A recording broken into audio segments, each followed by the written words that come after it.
Okay, 5, 4, 3, 2, 1. Hey guys, we are live, and I got one of my best friends with me, Matthew Mournian, and he's amazing. We're gonna play the intro, and we're gonna get started, and we have an amazing show on you guys. It's gonna be awesome. So okay, here we go, and it's not playing.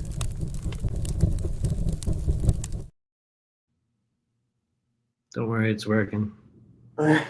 It doesn't show up on mine. It's funny. And then guys, I always put up this little subscribe video every video now because it's actually working. Like more you're subscribing. So just remember to subscribe if you're on YouTube, and follow me on Rumble. Hit the notification bell so you know when I go live, and hit the thumbs up. And also don't just subscribe to me, but go subscribe to Matthew's channel at Remember Your Mission on YouTube, and yeah, it helps more than you guys can imagine. And like I said, my guest tonight is literally, like, I consider him a best friend, and I wrote a little blurb about it. I wrote, tonight on the Typical Skeptic Podcast, I welcome back my good friend Matthew Mournian of RememberYourMission.com.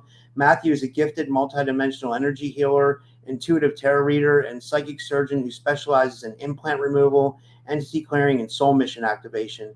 His work bridges the realms of energy medicine, psychic awareness, and spiritual empowerment. This will be a special interactive episode where Matthew will be doing live multidimensional tarot readings for the audience. The chat will also be open Q&A, so you can bring your questions and be ready for deep insights, cosmic healing, spiritual upgrades, and a lot of fun. We'll have some laughs too, like we always do. And I wrote, don't miss this powerful night of readings, healing, and activation. And with all that said, I'd like to give him a big warm welcome back to the show. Matt, thanks so much for coming back on, man. How are you?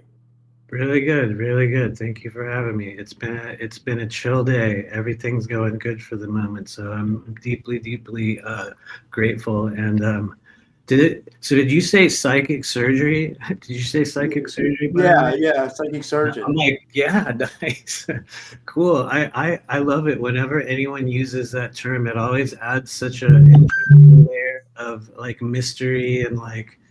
Yeah, all kinds of stuff into the energy work I do. And anyway, thank you. For those let me just tell the people. I'm like the least surgical. Actually, I'm not.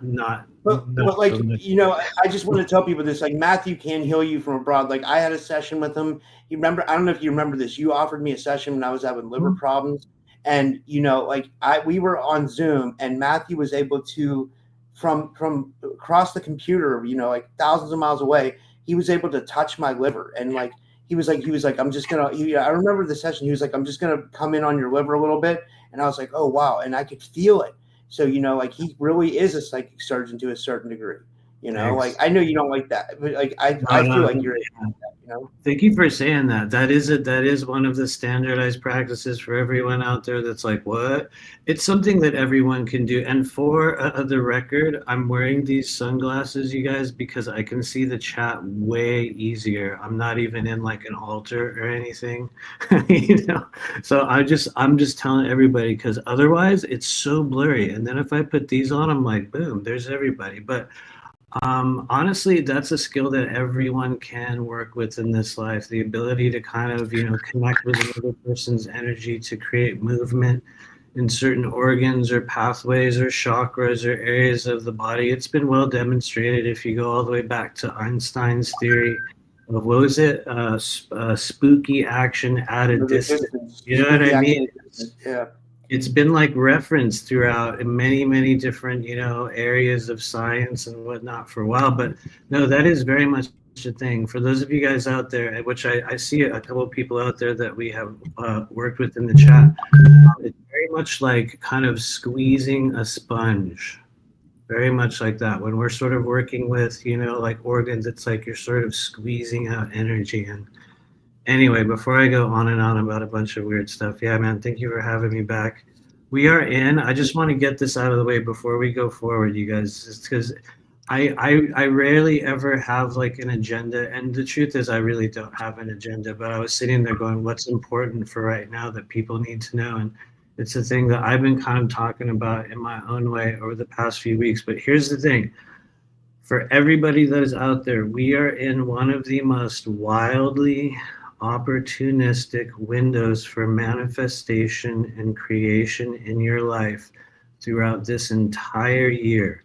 It is happening live right now as we enter into this eclipse movement that takes place over the next 24 to 48 hours, depending on how you like to, define the shadow or the opening. But it really is an incredibly powerful period. So just be really careful whatever you say about yourself. Like, I'm going to keep it really simple so I don't go on a really long rant about it. But be really, really particular about what you are calling into being, especially with your voice, because we're in a stage right now where, like, literally, you guys, and you can experiment with this if you choose, or you can use a real solid intention behind it. But we're at a stage right now, throughout now, and I'd say towards the end of the month, where what you are speaking and what you are saying is being called into existence quicker than it has, I don't know, I'm not saying ever, but we'll say for a long time. So anyway, Yeah, I agree. And you know what? It's the energies are going to get intense because I went outside to smoke right before the show, and there it was like staring me in the face. We were in a full-blown full moon. So I expect the crazies to come out. But I also, to me, when I saw this full moon, it was interesting because I was like, man, because like something just really good kind of happened in my life recently, which I told you about before the show, where I feel like I met a lady friend and I'm ready to explore that with her. And I'm not saying who it is yet because like I don't want to, but like, like, so I feel like this full moon can bring good energy, I don't know. Oh, it definitely can. You guys, we're in a stage right now. For those of you guys that are kind of like really aware and watch the social patterns and the movement, and we could say geopolitical stuff as well. There's certain things that are taking root right now, like changes that are occurring in your life. Rob, what you're talking about is a perfect example of it. There will be a sudden trajectory shift. A corner will be turned, and I guess the kicker is we're not saying it's going to be a good one. For some people, it's going to be like chaotic, you know what I mean? For other people, it's going to be used very, very wisely, and you can just create momentum for some kind of change. So on another hand, we could say this is also a time period in which you are renegotiating certain contracts. That's the thing that I was talking about on my channel, I don't know, a couple of weeks ago or so. We have resurfaced from the bowels of the internet. We've been doing a couple lives, but it's anyway. I will pause there. You guys can let me know if you have questions, but highly. Go ahead. Yeah, I was just going to say, when I had Rion on, Ruin on recently, and he made a good point. He was like, the energies are kind of off, but he said like depending on what your life situation is, he said some people could be waking up in like paradise, and some people could be waking up in a war zone. He said it all depends on your internal and external factors that are affecting your life. Very, very much so. I would also say it depends heavily upon whether you are living in deliberately created reality or what we call dictated reality, which is what most of the human populace is on. It's been dictated to them, it's been fed, to them, and we all kind of go yes, and we we kind of buy into it. And then there's a lot of us that are kind of like lying on the fringes of that, so to speak. And I don't mean like outside of, like the Matrix, quote unquote, but a lot of us are living in also a deliberately created version of reality right now that we are constantly working on and altering, with, those of us in this group, those of us that follow this subject matter, those of us who we can say are quote unquote awakened, if you want to use that term, or in the awakening journey. We're also living in a slightly different version of it. And I just think we're going to see a sudden shift. Who knows? Maybe it'll be a world war. I don't know. For those of you guys that, have been following some of the stories, some of us think that, tomorrow there's going to be, what is it, like an attack on Turkey or something like there's times probably. Yeah. Actually, I found out about it on your show. I always have a hard time saying his name out loud. I tend to stutter a lot, you guys. Ryushin Malone. See, I can't say his name. Right. You said it, right? Who's a deeply fascinating person. And I mean that with real sincerity. I have watched his channel off and on over the last couple of years, and it's fascinating. I'm not saying that I agree with his, everything he says, but I mean, genuinely, like, we have to sit there and go, huh. One thing I noticed about him is like he's not afraid to go to places that other people won't go to. Like, for example, like he talks about human mutilations, like some of these abductions that have happened to people where not just cattle, but people have gotten mutilated. You know what I mean? Yeah. And he got kicked off YouTube because he showed evidence of it. Like, like, or what he thought was evidence. I can't verify that for sure, but I mean, he wasn't the first person to talk, like old school abduction researchers have talked about that too. Like, but like nobody really, you don't hear it much, you know what I mean? And he also went to places like he went to like Times Square and he went in front of the White House and protested about the achrome and stuff like that, So he's he's like all about like bringing forth the evil that's going on the planet, it seems like. Oh, totally. And what's funny is there's a lot of stuff he talks about where I'm like, yes, that is true. And then, everyone has their own individualized idea of where the future is, leading us. And so one of, his ideas, and what's funny is, how the YouTube algorithm will sort of bring you everything that sounds like what you just watched. So, after I watch one of his, then all of a sudden these other videos pop up that are all, September 7th, comet and, eclipse judgment day. And it's, similar end times prophecies, which honestly, you guys, for the record, I love end times prophecy. Not, because I think any of it's ever going to happen, because obviously, as evidenced by our current reality, obviously nothing ever happens, right? Famous last words. Hopefully, that would be kind of cool in a way, right? If all of a sudden something did happen. But, I've just always loved like the weirdness and, the many stories and the ideas and all the layers of it. And he has just been one where I've just been watching him like every day, literally just like, okay, what? Like what? It's awesome. Yeah. Anyway.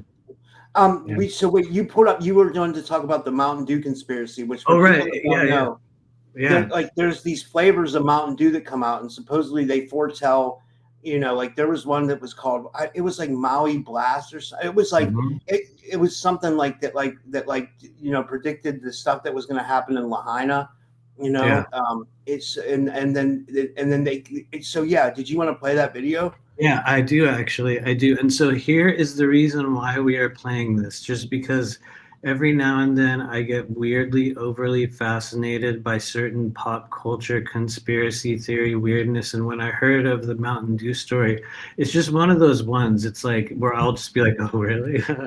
And so it's been a thing I've been kind of casually watching in the background. But I happened to kind of jump back into it earlier, just kind of looking at it in my own way. But then it occurred to me that they just released yet another new flavor. And this is where this becomes a little bit of an exercise in intuition and energetic discernment.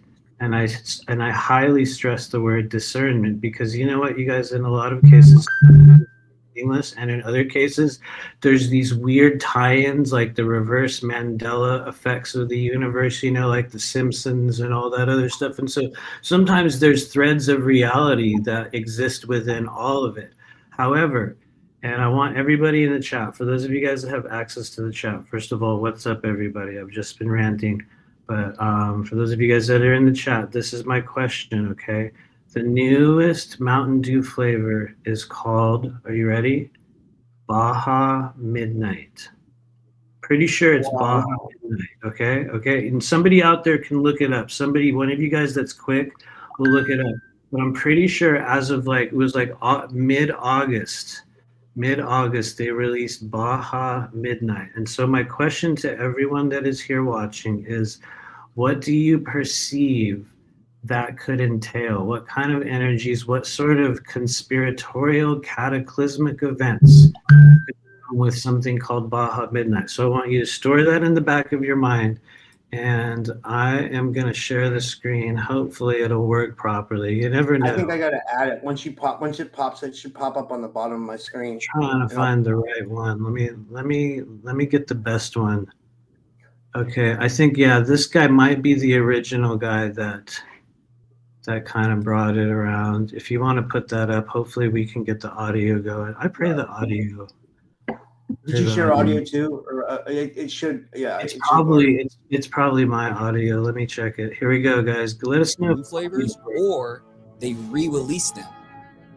They even had a flavor called Pitch Black, and I told people to watch for it. Then the IT thing, everything shut down. That shut down. One big blackout. Oh. All right, here we go. It's about to start again. I guess we're gonna call it a theory, but it lines up with everything. So even with Mountain Dew, every time, and that's the thing. Not every flavor correlates with every event, but it seems to be like every time they make a big push with a certain flavor, it correlates with a certain event.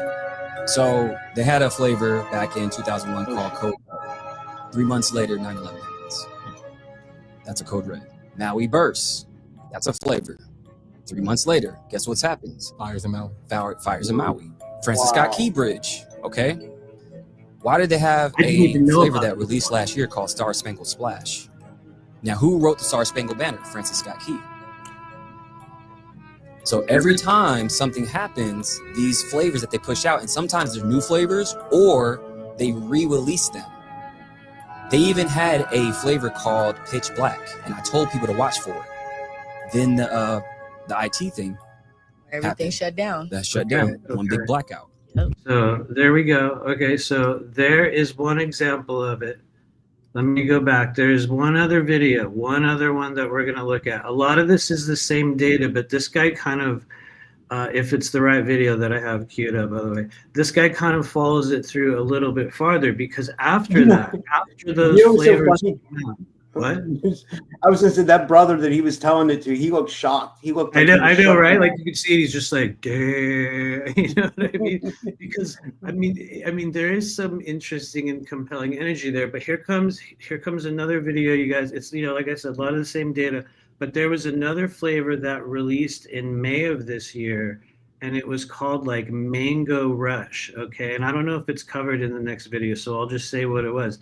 And then I think it was 1.5 months later, they had the Texas floods that occurred after that. And so now here we are in August, and Baja Midnight is coming out. Let's just do one other video. Don't worry, you guys. This is very quick. I haven't looked at the chat yet, but my question to you guys is, what do you think this means? What would be the next indicated event? Because what if we have the ability right now? What if we don't realize it, but we have the ability right now to change reality? We just have to look for the signs and, you know, the cues, you know, like they say. Yeah, because like, before we put this up, are we co-creating our reality, you think? I feel like we are, you know, like somewhat. I would like to think part of it is, I mean, then again, I don't know that I necessarily can articulate the mechanism behind it, because it feels very much like what we watch with stuff like The Simpsons, except The Simpsons, I would say, is a much more fully formed version of whatever type of Mandela style, you know, like weird, you know, predictive anomaly shows up. You know, the Simpsons is much more fully formed, even if it's just one that we all created with collective consciousness.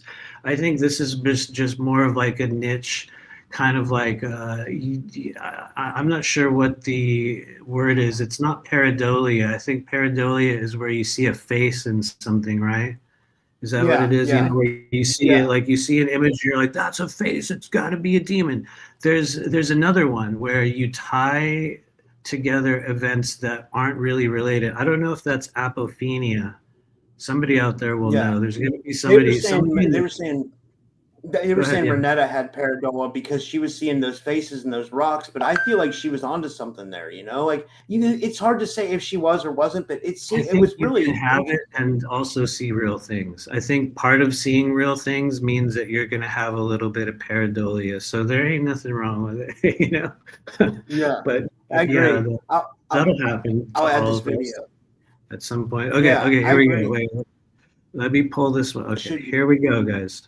Mountain Dew conspiracy theory. Mountain Dew? No, I haven't. This one's fun. Let's hear it. Every time Mountain Dew makes a marketing push for a new drink or a new flavor that they have, it coincides with a world of event that typically isn't that great. That's terrifying. Let's hear it. So Mountain Dew Code Red came out in 2001. Right. I know what event happened though. 3 months later, after it came out, 9/11 happened. This is not good. Maui burst. Right after they dropped that, 3 months later, the wildfires happened in Maui. Wow, that's crazy. Are you ready for this one? Ready. The Star Spangled Splash came out last year. Do you know who wrote the Star Spangled Banner? George Washington. Francis Scott Key. What bridge fell last year in Baltimore? The Francis Scott Key Bridge. Oh, yes. Holy 3 months shit. after? Kind of like immediately after that one. Pitch Black. A few years ago, we had a blackout in the IT world. July Whoa. 19, 2024. Various IT systems around the world experienced an outage. Mountain Dew dropped it and it went dark. Yes. Another one. Tropical Swirl. Crazy hurricanes that wouldn't end in Southeast America just a few months after they dropped that flavor. They also, I just looked it up, they're dropping a Mango Rush flavor. Yeah. It might be a flood.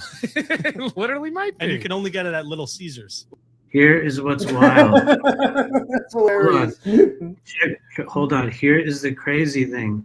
They did this video right here in May, before the floods even happened. These random, TikTok, influencer dudes or whatever, just randomly called that out. And sure enough, later on, it literally happened. So where are the most Little Caesars, Zach? Did you look that up? Wow. No, but we saw one in Houston, Texas. So you think there's going to be a flood in Houston, There Texas? might be. Boom. Once again, Wow, it's like, dude. whoa. That's insane. I We got to figure out what this means with the what is it, Baja Midnight? Baja Midnight. So I'm gonna kind of look through the chat a little bit here. Maybe you guys already mentioned it, but we have some really, really smart people that watch this show. I'm not saying that in a humorous way. I'm saying it authentically. Like, you got some brilliant people out there. What does Baja Midnight signal? What's it gonna be? What's it gonna be? Could it be a blue beam attack at midnight? In Baja, California. Okay. Okay. Honestly, man, I'm gonna be real. I know I've already said this publicly, and I think people have given me shit for it, which rightfully so. But I pray, like, if they were gonna do one of those things, please God, let it be the blue beam fake alien invasions. Yeah. Please, guys, please. All of us in this soul group, we would love it. It would be the time of our life. You know what I mean? And I'm not saying it would be all fun and partying, because there would be a lot of chaos that they would, manufacture alongside that. But for those of us that know, right? For those of us, we would be like, yes, it's here, boom, and you can just sort of ride it out. Okay, Brandon says blackout in Baja. That's possible, right? That's possible. There's a lot of political tension, right now with, we could say Mexico and, the immigration stuff. Selena says Baja doesn't have roots in Mesopotamia. I think it's more like a Mexican. It's like a that's northern Mexico. But I don't know. Honestly, maybe it does, Selena. It's what I mean. Maybe. Maybe it has something to do with the border. This is a good one from here we go. Dolan. What's up? He says What's up, active Kelly? military operations against cartels in Mexico and Venezuela. Which is literally here we go. Okay, so another one of the big theories that's been getting thrown around on X or Twitter, if you're still Gen X, is that they're going to suddenly declare war on Venezuela, right? That's the people have been saying that, right? And then we have Kelly in the chat here going active military operations, which we already saw has already happened, and they just blew up that boat that was out there. That would make sense. Some form of active military operation that would take place out there. Who knows? Maybe it would lead to a blackout.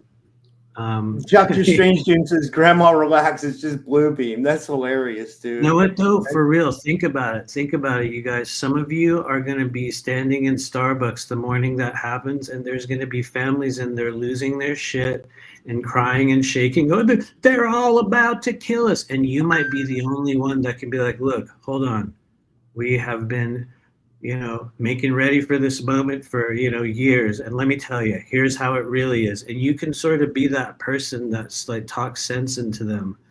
Or you could be the person that's like, yeah, man, you better go. You could also create more chaos. But anyway. Unless it has something to do with like a real alien attack, maybe Ryushin's right, and like maybe That'd there's be going to be wild. some kind of alien Well, attack that has to do with a blackout. Here is the thing. I'll just say this publicly. The one real big kind of gap that I found within the bulk of his test or story at the moment, and I say this with real respect because I genuinely enjoy this guy, is that I just don't see Turkey suddenly getting hit by a worldwide bombing.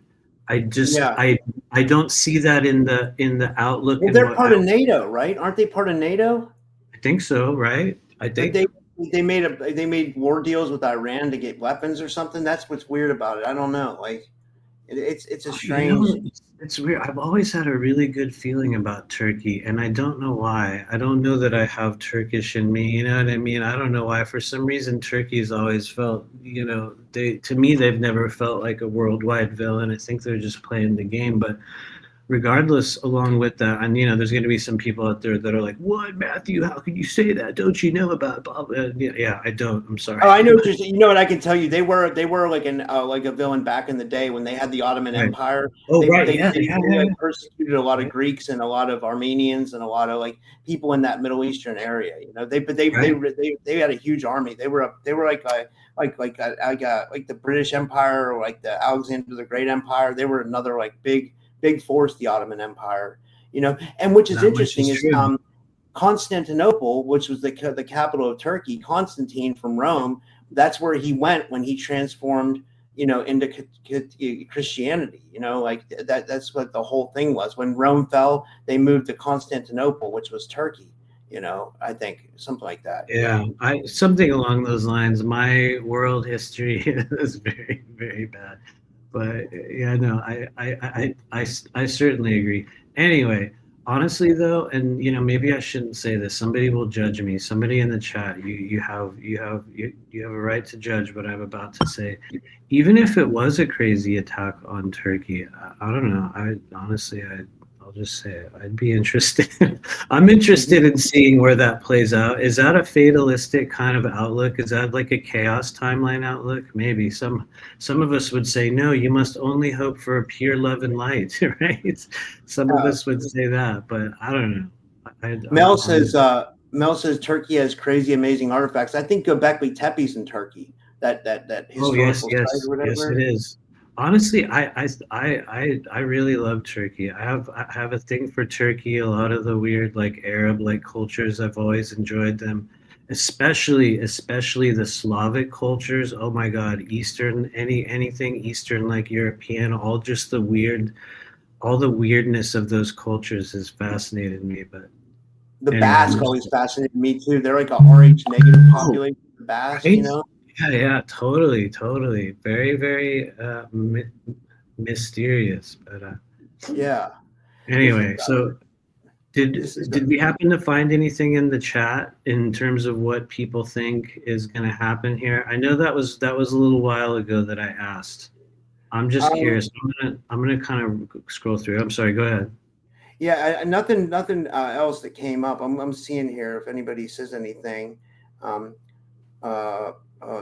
Michelle says it's the bloodline family. I'll put this up. She says it's the bloodline family's Matt Order, Melchizedek purple and white, Angel of Death is black, and Mountain Dew's directed energy weapons. Oh yeah, that's a good point. I feel you on that. I think they certainly play a role in a lot of stuff. Would I say they're playing a role in this Mountain Dew conspiracy? Well, honestly, that would be kind of cool. If they were, it is huge. The dudes are directed energy weapons. That's crazy. It would definitely be kind of cool. And I don't know. Maybe there's. I'm gonna say this as a lesser informed person in the intricacy of many spiritual orders.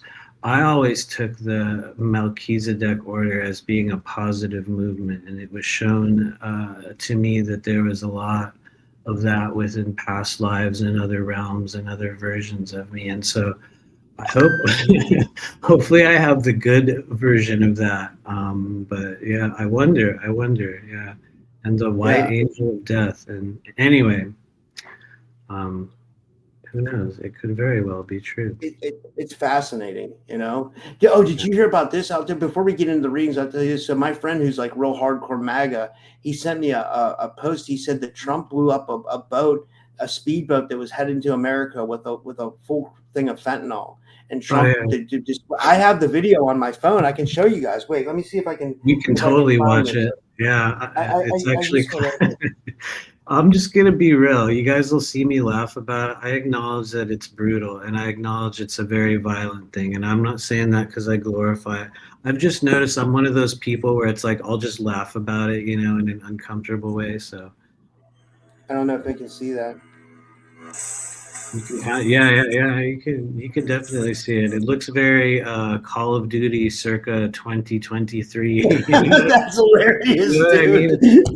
Literally that quality. You know what I mean? Like the AC 130. And anyway, some of you guys out there will recall that era. I think 2023 was the last good Call of Duty game that I played. But you guys, and sorry to go down this sudden wormhole, but the best one in recent memory, I think, was the 2019 version. Whatever they did in 2019 was one of the last truly, truly good iterations of that game. Ever since then, it's just been total dog shit. But yeah. Did you ever like Grand Theft Auto? Did you ever play that game? Oh, hell yeah. Yeah, absolutely. The only one that I really, really dove into was GTA 5. I played a little bit of GTA 4, but at that stage of my life, I just wasn't as invested in any kind of video game stuff. I love the idea that they're going with GTA 6, but at the same time, I think that they failed in generating a memorable character that creates an instant likability or like a connection the way they did with GTA 5. There was a way they marketed and had put together that game that as soon as you saw it, you sort of felt something about it. What I noticed with GTA 6 is that they're just trying in a way that it's probably going to be cool, but it seems to be missing a layer of something. And then, anyway, I could go on and on about that. Sorry, that has nothing to do with why we're here tonight.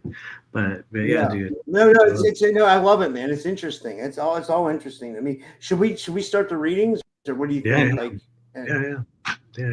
I guess we could start with Michelle since I have her picture up. Michelle is worried about her cat. You probably heard if you watch my show. We've been trying to get her cat found. Like it disappeared. Actually, I have not heard about the cat. I'm sorry. Go ahead. Well, she thinks like that someone's like it seems like the cat might be trapped somewhere. Like it's not able to get back to her, and like it hasn't come back home.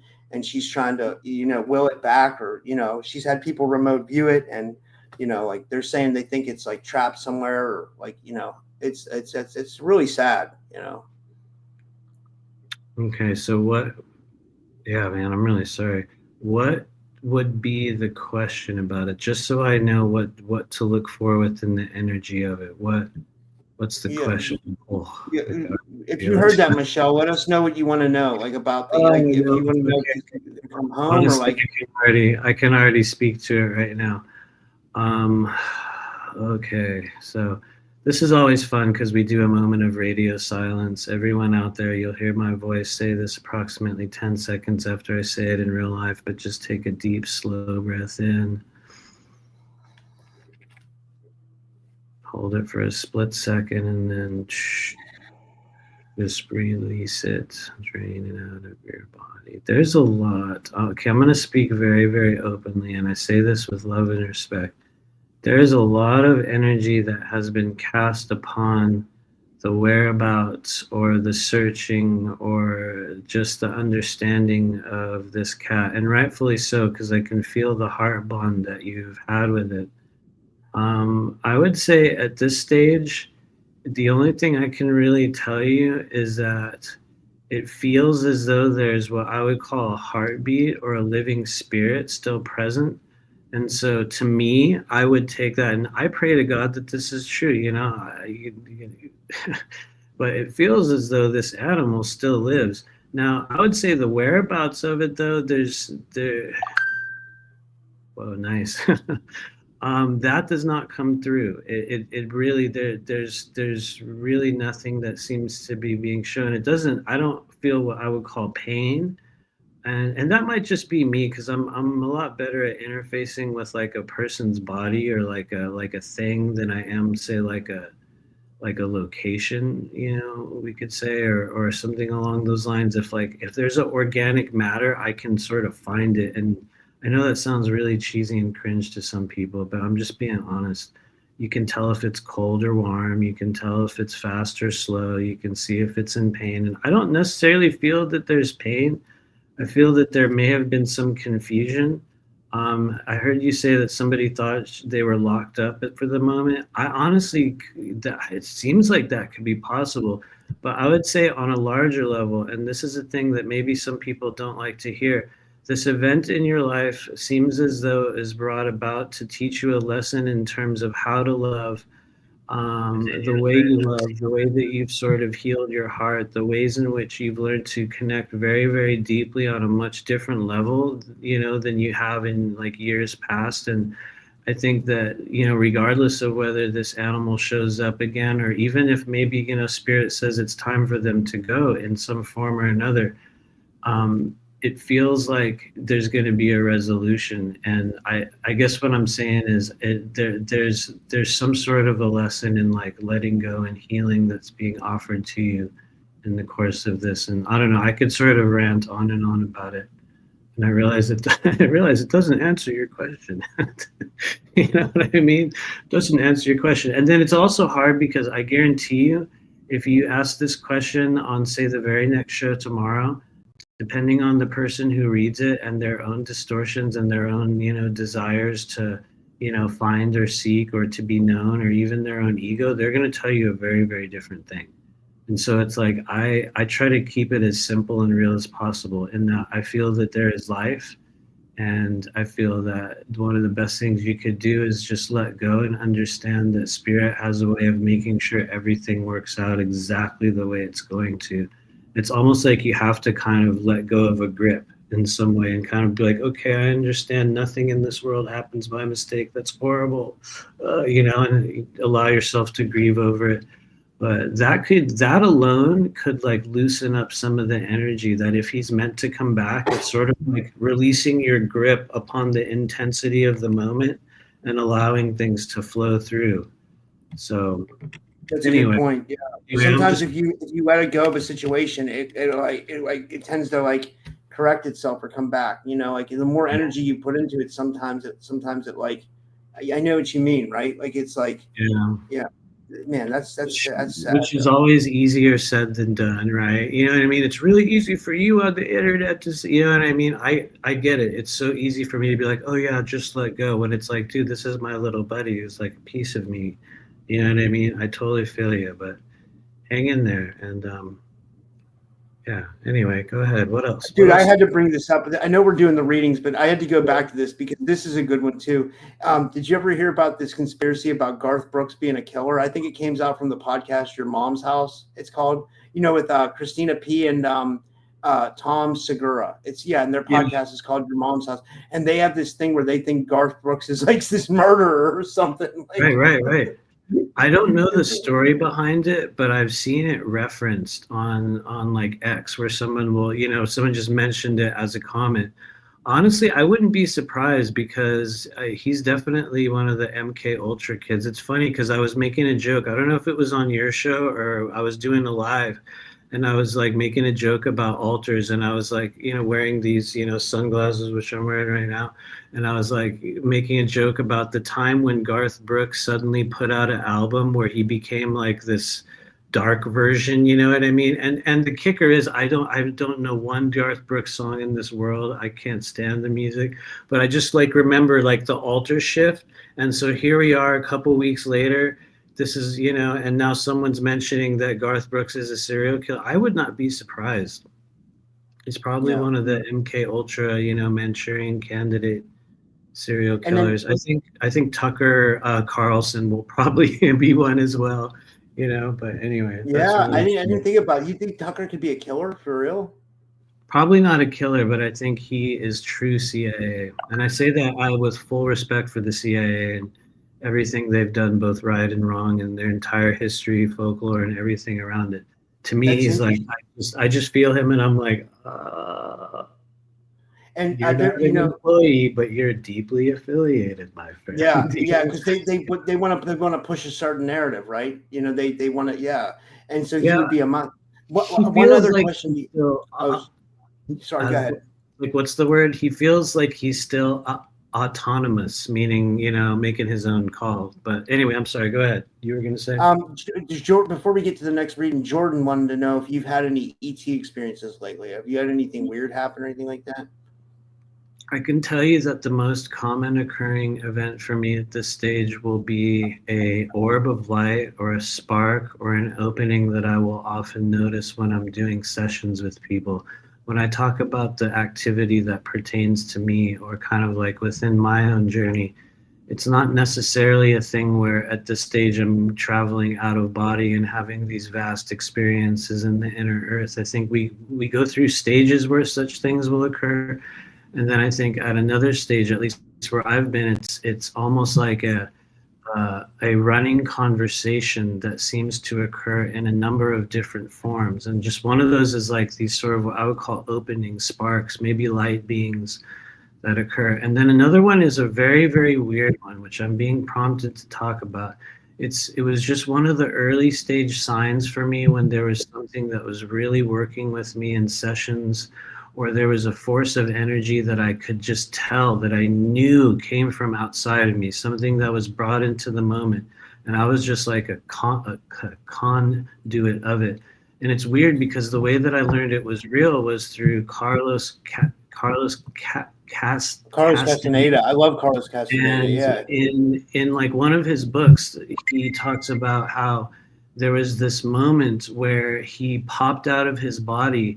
And it's weird because in the book, I think the specific scene, the first time he mentioned it, he actually popped out of his body, and I think he punched somebody, which is, that's a whole other fun story. But there was this engagement that would occur, or a pop or a signal within the spinal column, right at the base of the skull. It was like a bubble would pop or a flash of light would occur. And I've just noticed like the way in which I can tell that there's something really interfacing with me, whether it be in sessions or just in those moments, it's like I will literally feel this weird pop in the back of my head. And the only way I knew what it was is because later on, years later, I read that book and I was like, whoa, what? Okay, what? And there's a lot more about it. But anyway. I think that's the form in which I would say multidimensional energy has been choosing to sort of communicate with me nowadays.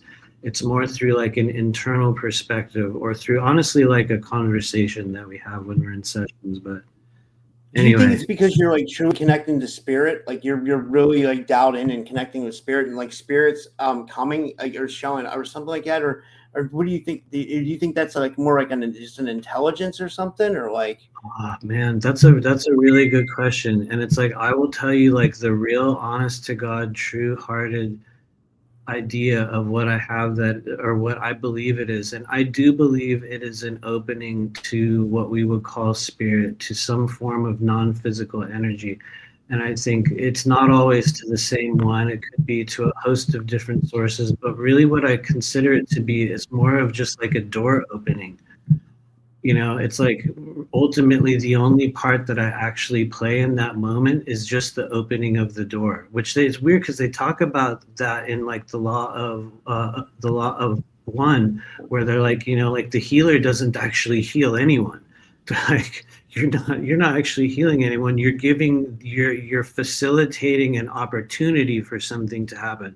So for me, I would like to think, and maybe that's part ego, maybe that's part reality, maybe it's wishful thinking. I would like to think that we legitimately create an opening for something to take place with a person. Sometimes it's an entirely spiritual or energetic experience.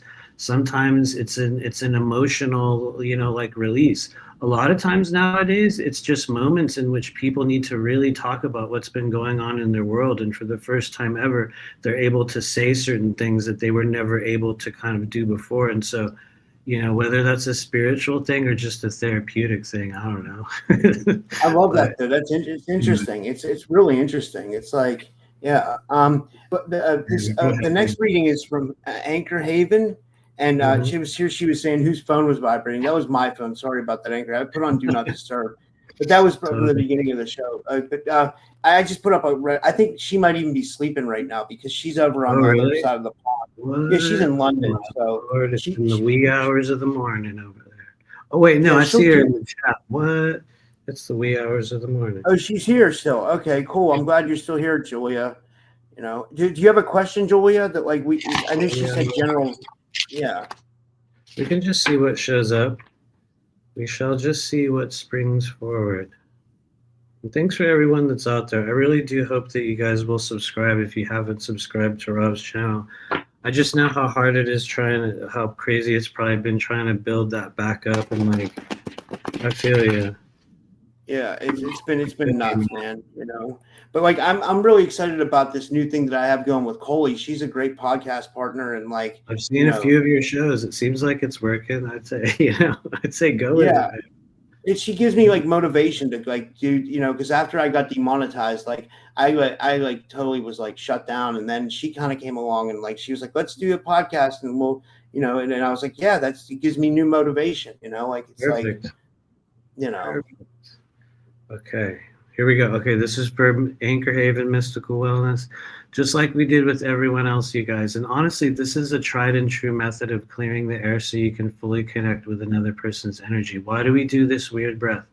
Number one, what we're doing is it's like you're taking a breath of a person's essence, which for some people sounds cheesy and weird, but that's literally what I do. I will sit with a person and it's like you take this big breath in. You guys can do it with me. Just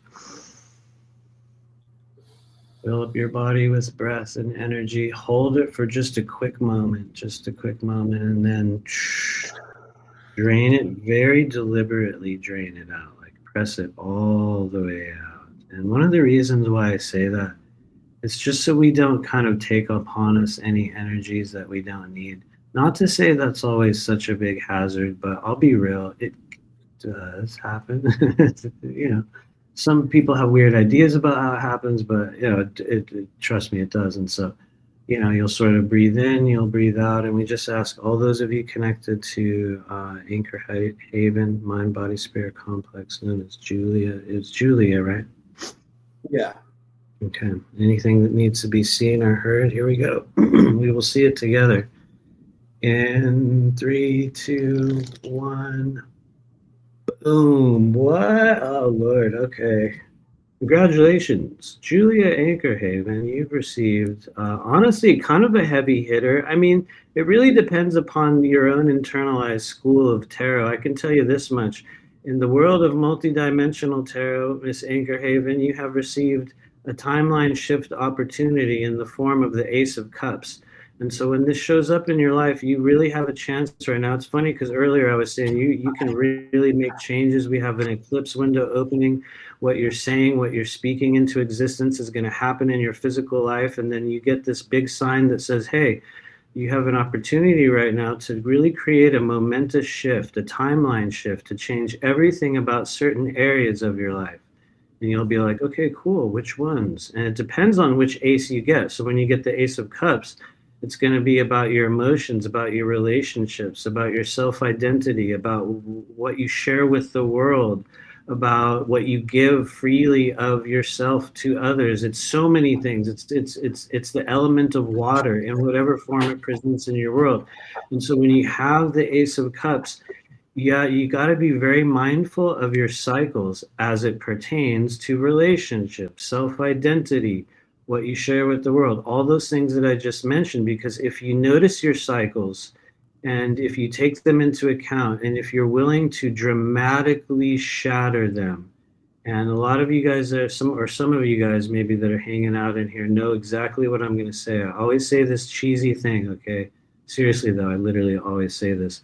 You have to do those things, Julia, where people who know you will talk about you, or they'll hear about it and they'll be like, man, she did what? No, she didn't. Yes, she did. Holy shit. You know what I mean? Like where people are like, I can't believe it. She actually did it. You know what I mean? You'll take a risk or you'll shatter a cycle. You will force the world to respond to you differently.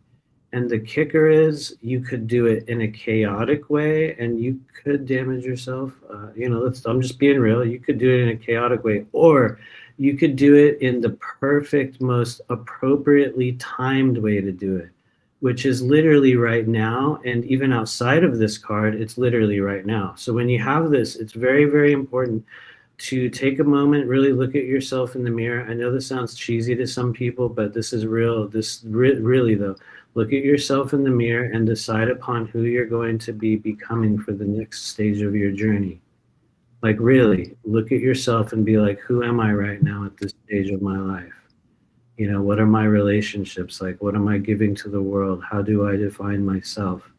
And so anyway, not to make it a really big deal, but the truth is, like for some people, the aces will show up and it could be like a really, really big deal. For some of us, it could be a big deal, or it could just be one of those things where you notice a cycle returns and you're like, oh man, that's happening again. Oh shit. Yeah. It seems like every 3 years I go through that.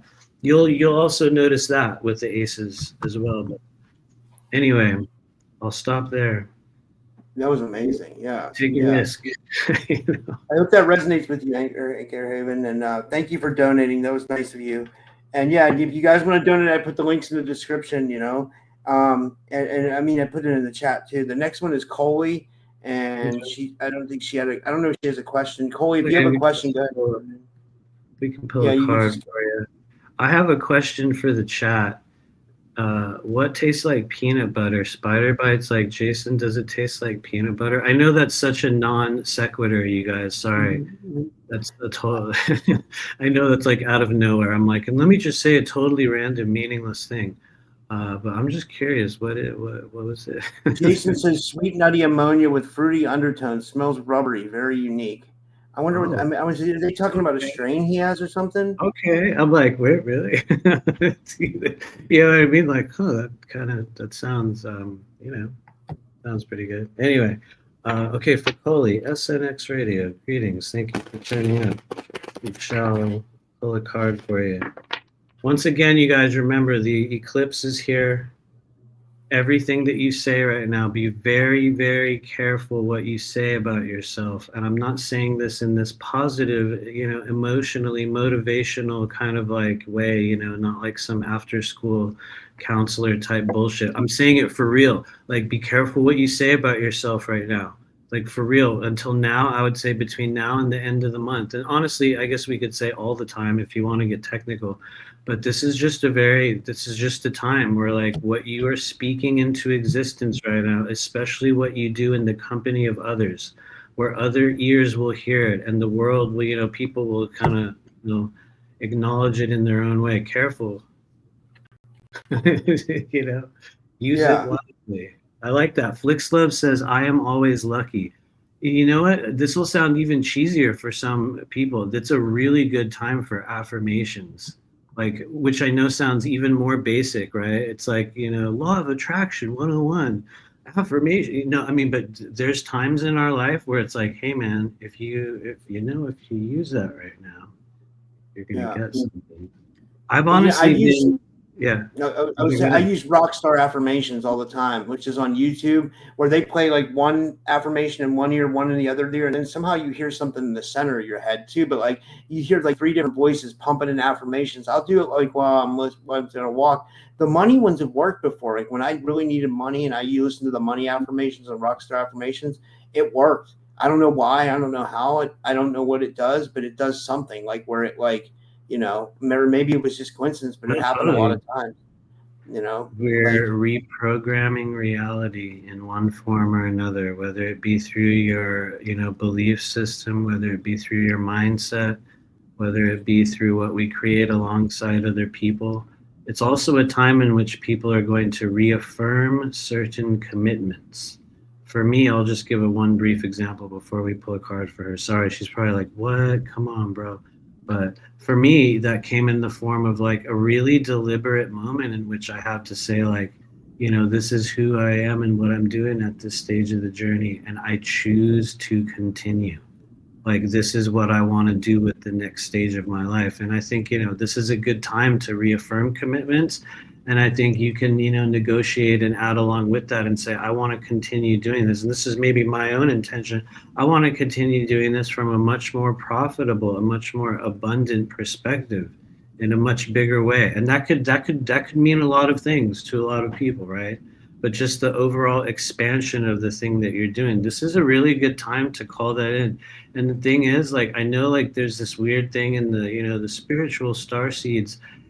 People always have judgment about money, right? They'll be like, oh, well, you shouldn't want money. Everything should be for free. You do spiritual work, you should give it, you know what I mean? There's always this, like, there's a demonization of money. There's this, like, guilt trip that we give ourselves about having it. I think this is a very, very rightful time to say to the universe and to, if you want to call it your higher self, to source, maybe we could say God as you understand it. Like, I want to receive more of this, even if it's just straight up money. Be real, like literally be real. In what I would call the brief, truly, truly momentous and life-changing experiences I have had when I felt that I was truly connected with some form of, spiritual energy. And like the energy was so strong, like tears are rushing down my face and my body's trembling. In those moments that I've had, I believe wholeheartedly that these beings that guide us in this journey, they want you to ask for what you really want. They don't want you to beat around the bush and be like, well, maybe, if the Lord wills it, it's past that point. It's like, what am I creating? And I've just noticed that, like, in those moments, it's like they want to know, what do you really, you know what I mean? So think about that. Anyway, I'll jump off the spiritual soapbox and we'll pull it. If somebody's doing time signatures in the chat, that's good. That's a good one. Anyway, here we go. For Coley, SNX Radio. What does she need to know, you guys? It's September 6, 2025. Star date, September 6, 2025. Live from, oh my God, well, this is a beautiful sign. I know I made it a little bit humorous, Coley, SNX Radio. But well, she got the star card. Yeah, wow. Honestly, you did. You got one of my favorite characters in the world of tarot. There's always another tarot reader out there that hears me say that, and they're like, characters. What? You know what I mean? And they'll be like, no, those are actually this or that, or they're, the many archetypes. That's also true. But honestly, you guys, and I'll say this, if you can turn them into characters in a movie and people in your life, you will never forget what they mean. Seriously, you'll never forget it. Anyway, that said, you got one of my favorite characters. It's the star. It's just a beautiful time in your life. And so here's the thing that you need to know. I'll get to this. I'll just cut right to the chase. Whatever is happening with you right now in this now moment, the decisions you're making, the positions that you're in, the agreements that you're striking up, the choices that you're making, this is a time when the star comes in. It's a path of destiny. And it's things that were going to happen. It was like, and I know this sounds kind of cheesy to some people, but it really is one of those things where it's like, in this life, we make agreements to do certain things or to be a part of certain things or just to have a moment. You know what I mean? Sometimes it's like, okay, you're going to be in this place and I'm going to be in that place and we're going to do that thing that we do in every lifetime. And it's one of those things that was meant to be. And it's like, you can try to avoid it. You can try to turn away from it, but the star happens to you, not for you, or for you, not to you. Well, watch me like reverse it. Happens for you to teach you a lesson about why you came here and who you're linked with and the, the soul's journey and the larger kind of meaning about your life on earth. It's like beyond just the physicality of the mortal world. But I also have to be real. Sometimes it comes with a little bit of trauma. Sometimes it comes with difficulty. The star is not always going to be an amazingly magical event. Sometimes it's like a bizarre thing occurs and you're like, wow, man, that happened and it was really scary, but now I'm so much better and now this is happening and that, and you know what I mean? It'll open the door for stuff in your life. But regardless, whether it happens through a really positive event or if it becomes a sudden jarring thing. And here's the thing, you guys, some of you guys in the chat, some people in your life, maybe even you, over the next few weeks, you're going to have a star event. Meaning something is going to happen and it could be jarring. It could also be smooth and magical, But these are agreements that we make before we're born. We say at some point in the journey, I'm going to play this role and you're going to play that role. And we might do it for maybe 2 weeks, or maybe we'll end up just doing it for 5 minutes, but it's meant to be. You can't avoid it. And so the only other thing I'll say along with that is just remember one other thing, and this might not apply to you. You will know if it does. You'll know. But the star shares something that with only one other card in the world of tarot. Like, it only shows up one other time. And it reminds you that you, the beholder, you are a bridge between the spirit world and the physical world. And so use that wisely. You know what I mean? That could also go in a lot of directions. You know what I mean? But it's like, I mean, really, like, you are a bridge between the spirit world and the physical world. So, you know, just... You know what she is too? That's so interesting you said, because one time me and her were on the phone at like 3 a.m, and she projected her energy into my studio here. Like, I saw a ball of white light. She told me she was going to do it, and then she did it. She's like, she's able to like project her energy. There you go. There you go. A bridge between the spirit world and the physical world, which could come in many forms. It could come in a greater aptitude or an openness toward working with non-physical energy. It can come with all kinds of abilities. And every now and then it just means that you're going to spot something seconds before it takes place in this world. It could also mean that. And then I guess if you want to get super technical, sorry, we're going into weird tarot theory. Someone out there's like, oh my God. But anyway, someone out there might enjoy it as well. But the other part of that is that it can get really weird. Like, the star can take place in really, really bizarre ways. I think there was another thing I was going to say along with that, but it got kind of pulled out. But anyway, I think that's that's a sign that I will pause there. But just be mindful, because you can be there it is. That's what I was going to say. You will become an open vessel for spirit. And the only times it shows up truly in the world of tarot is 2 different times, the star and one other time. And somebody out there will have to guess. Maybe one of you guys in the chat can tell me the other one. Anyway, I'll stop there. I love that. And she said thank you. I think she really liked the reading because she said thank you twice. So, you know, that's great. The next reading is for Erica Peralt, and she didn't put a comment in the chat. So, Erica, if you're in the chat, I know it's gonna be a couple seconds so you hear this. If you could, I would like to put someone's name up when we're you know, addressing the person. So if you could put a comment in the chat, Erica, it's your turn. You're up. Put a comment in the chat. Say something totally inflammatory. The only problem I have here tonight, you guys, is there's not enough arguing in the chat. I'm serious. You know, it's so funny. Kat said that earlier. She said last time Matthew was on, he wanted everybody to argue in the chat, but she said it with a smiley face. She knows. No, for real. I want you to start arguing about nothing. First off, argue about nothing. Secondly, where's Andromedan? Is Andromedan? Oh yeah, where is the Andromedan? I just say that because, like, Andromedan will, you know, sometimes I say this in a loving way, you know. But anyway, who was it? Who? This is for Erica, right? I'm sorry. Erica Peralt. Yeah, Erica Peralt. I'll look for the next one. I'll get on the next.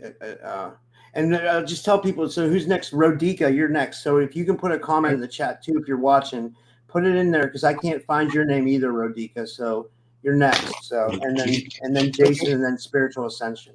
So. Okay, cool. We have a little bit. Okay, let me get to the matter at hand for Erica Peralt. For those of you assisting Erica on the Earth plane right now, we're just looking for a simple symbol of guidance at this stage of the journey. What would you like her to be aware of today? Here we go. 3, 2, 1. Okay, all right. Okay, interesting. We've got one of our more senior characters in the overall multidimensional tarot community. Yes, it is. It's the Empress. The most powerful feminine figure in the entire hierarchy of the world of tarot. She's the great mother, the one in charge. She's the great feminine power. She's the divine feminine. And I guess I'll make it a little bit weird because she's also your mother. She's also your mom's whole bloodline. She's also you, just in case you yourself happen to be a mother. And even if you're not physically a mother in this life, it pertains to what you create. So let's just say, even if you don't have kids, it's okay. It'll be about what it is that you're bringing into manifestation or creation in this world. But she's the most powerful version of it. And when she shows up in your life, she's asking you to connect more deeply with the feminine power that is within you. She's asking you to take control and responsibility on a much greater level for your role, or just you as a woman or a feminine being. And you know, let's say even if you were a male, you know what I mean? Still, it would be like you are taking power and control over your femininity, because that's just what she does. I guess the problem is that she could be sometimes toxic and controlling with it, and sometimes she can be very stifling with her energy. And so let's just say if you're in a healing stage right now, or things are going weirdly for you, you're going to look at your relationship with your mother, you're going to look at early childhood stuff, you're going to look at what you were programmed with and taught about what it means to be a woman in today's society. You know what I mean? If you want to go all the way, you're going to look at all those things. And at the same time, you're going to be learning to use your power in a very, very new way. Just be mindful. You can't really repeat anything, which I know it might sound weird. You might be like, what does that have to do with anything? I'm just giving you the real of it. Emperor and Empress, every now and then, they will try to repeat something in their life from a previous stage. They'll think they can go back and do it all over again, and it'll be like it was back in the day. That could be a relationship, it could be a job, it could be just efforts, something you're trying to create in this world, and you'll be like, yeah, that's it, I'm going to go back, and we're going to do that all over again. And you'll try to do that when this energy's in your life, and it just won't work. It will not. It's just like one of those, like, yeah, nope, you cannot go back. However, you can reinvent yourself. So let's just say right now, if you were in a cycle in which you were thinking about reinventing certain things about who and what and the way you present yourself in this world as a feminine being, you would, that would be, man, this would be the time to do it. It would. I'm not saying that it's called for or needed. You'll know in your heart if you feel drawn to it. But it allows you to reinvent yourself in certain ways. And so, anyway, it's kind of a lot. I know that sounds like a lot of stuff. I hope it helps, though. And flex your power. There you go. Well, I love that. That was a great reading for you, Erica. That was, yeah. The next one is Rodica, and like I said, I don't have a comment for her, so I'll just put nothing on the screen for now. But yeah, she's okay. Thanks for donating, Rodica and Erica and Jason, and yeah. Okay, thanks, you guys.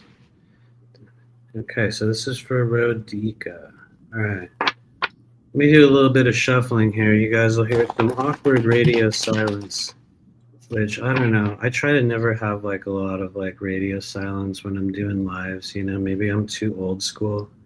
I feel like, you know, you got to keep moving in some form or another. But I think that's just how I am in terms of like immediate engagement. It's like a momentum that you keep going with, and then after a few readings, it's like you just keep like boom, boom, boom, boom, and you just can kind of like roll with it, which for those that are wondering, this will sound odd. That's the function of being able to open the crown and your Earth Star chakra at the same time. Wow. If you want to get super technical, which honestly, anybody can do it. Anybody can do it. It's just a thing that once you focus on it, and I'll just give you an example. How would you know? Let's just say if you were opening up your Earth Star chakra, which has a lot to do with your connection with the now moment, with your influence on reality, with the way your body receives energy, with the way your kind of vital life force energy flows, with everything, even all the way down to how you sleep. Let's just say, how would you know if you were opening up that energy center? Well, first of all, it's maybe a few inches underneath your feet. You can think of it like a drain or a target or a point of light. But one of the easiest ways to open it up is by breathing through it. And it's really a matter of using your imagination, like really pure, childhood imagination, just pretending with the mind of a child. And what you'll do is you can pretend that you're breathing through the bottoms of your feet. You can pretend that you're breathing into a little drain underneath your feet. But here's the thing. I can almost guarantee you guys, and here's how well I can guarantee you. Some of you guys will notice what I'm about to say happening as soon as I say it. You'll notice as you continue to breathe through the bottoms of your feet that your feet will begin to change temperature. And they tend to get a little bit colder or a little bit warmer. Somebody out there literally at this now moment is experiencing that as I'm saying it. That's just your Earth Star chakra. It's very, very responsive to breath and just our connection to the earth. And anyway, here comes before I go on a rant. This is for Rodika, right? Rodika, I can't see your question. Can you copy and paste it again? She said she had a question, but I can't. It's really? not in here for some reason. It's not. It's like. Let's scroll maniacally through the chat. Ready? We're going to scroll maniacally through the chat and see if we can spot it. Earth Grid Rescue Mission says I'm a mouth breather. I know. I am too. I'm sorry. It's embarrassing, right? It's okay. By the way, Kiki Erica said your reading was spot on. She said, that was Erica Pearl. Yeah. Thank you, Kiki Erica. I appreciate it. I don't know, Rodika. There's no question in the chat. I'm sorry to bum you out. I don't find it either. There really isn't. Here is the thing. Here, I'm sorry. Go ahead. You were gonna say. No, it's okay. I'm glad you couldn't see it either because I thought it was just me, and I was like, "What's going on?" I don't find anything. Anyway, here's how we're gonna do this, Rodika. Sometimes we don't even need to know what the question is. We can just say, for those of you guiding Rodika in the now moment, we're just looking for a sign, piece of information, anything that needs to be known about the current situation that she's asking about, known or unknown in this life or beyond. We're just asking what can be known about her source of questioning at this stage of the human journey. And let's make it even more specific. We ask that you deliver this energy to us in a way that is simple and easy to understand for those of us in physical bodies. And I mean that sincerely. You have a right to ask, to be like, can you guys please give this to me in a way I can understand it? I know that sounds kind of silly to some people, but I say it all the time. I'm like, please help us understand. All right, this is for Rodika. Here we go. 3, 2, 1. And I pray this applies to your question. Oh, God. And it's the magician, which, oh, Lord, if you want to get technical, applies to so many questions in your life, both internal, external, past, present, future. So, if you want to go back to old school tarot class, which I saw somebody from the tarot, Aurora Diamond Heart. I think there was somebody else from the tarot class here as well. But this is literally straight out of the tarot class. If, let's just say as a yes or no card, if that fits into your world, a yes or no moment. Stop, go, yes or no. The magician's a big yes. However, and I'll give you an ultra simplified version of it first. However, when making decisions or understanding the temperature of energy and the magician comes into play, understand that it is currently something in the act of transformation, meaning the form that it is in today, whether this applies to your question or you or other things in your world, the form that it is in today, it will not be in that form in the very, very near future. And I don't mean overnight. I mean, usually when you least expect it, you'll go back and look at it, or maybe you'll look at yourself in the mirror and you'll be like, huh, I look very different all of a sudden. You know what I mean? You just notice those moments where you're like, huh, everything seems a little different. And you won't know exactly what it is. So it'll change. Like whatever the quandary that you're in is in a state of transformation.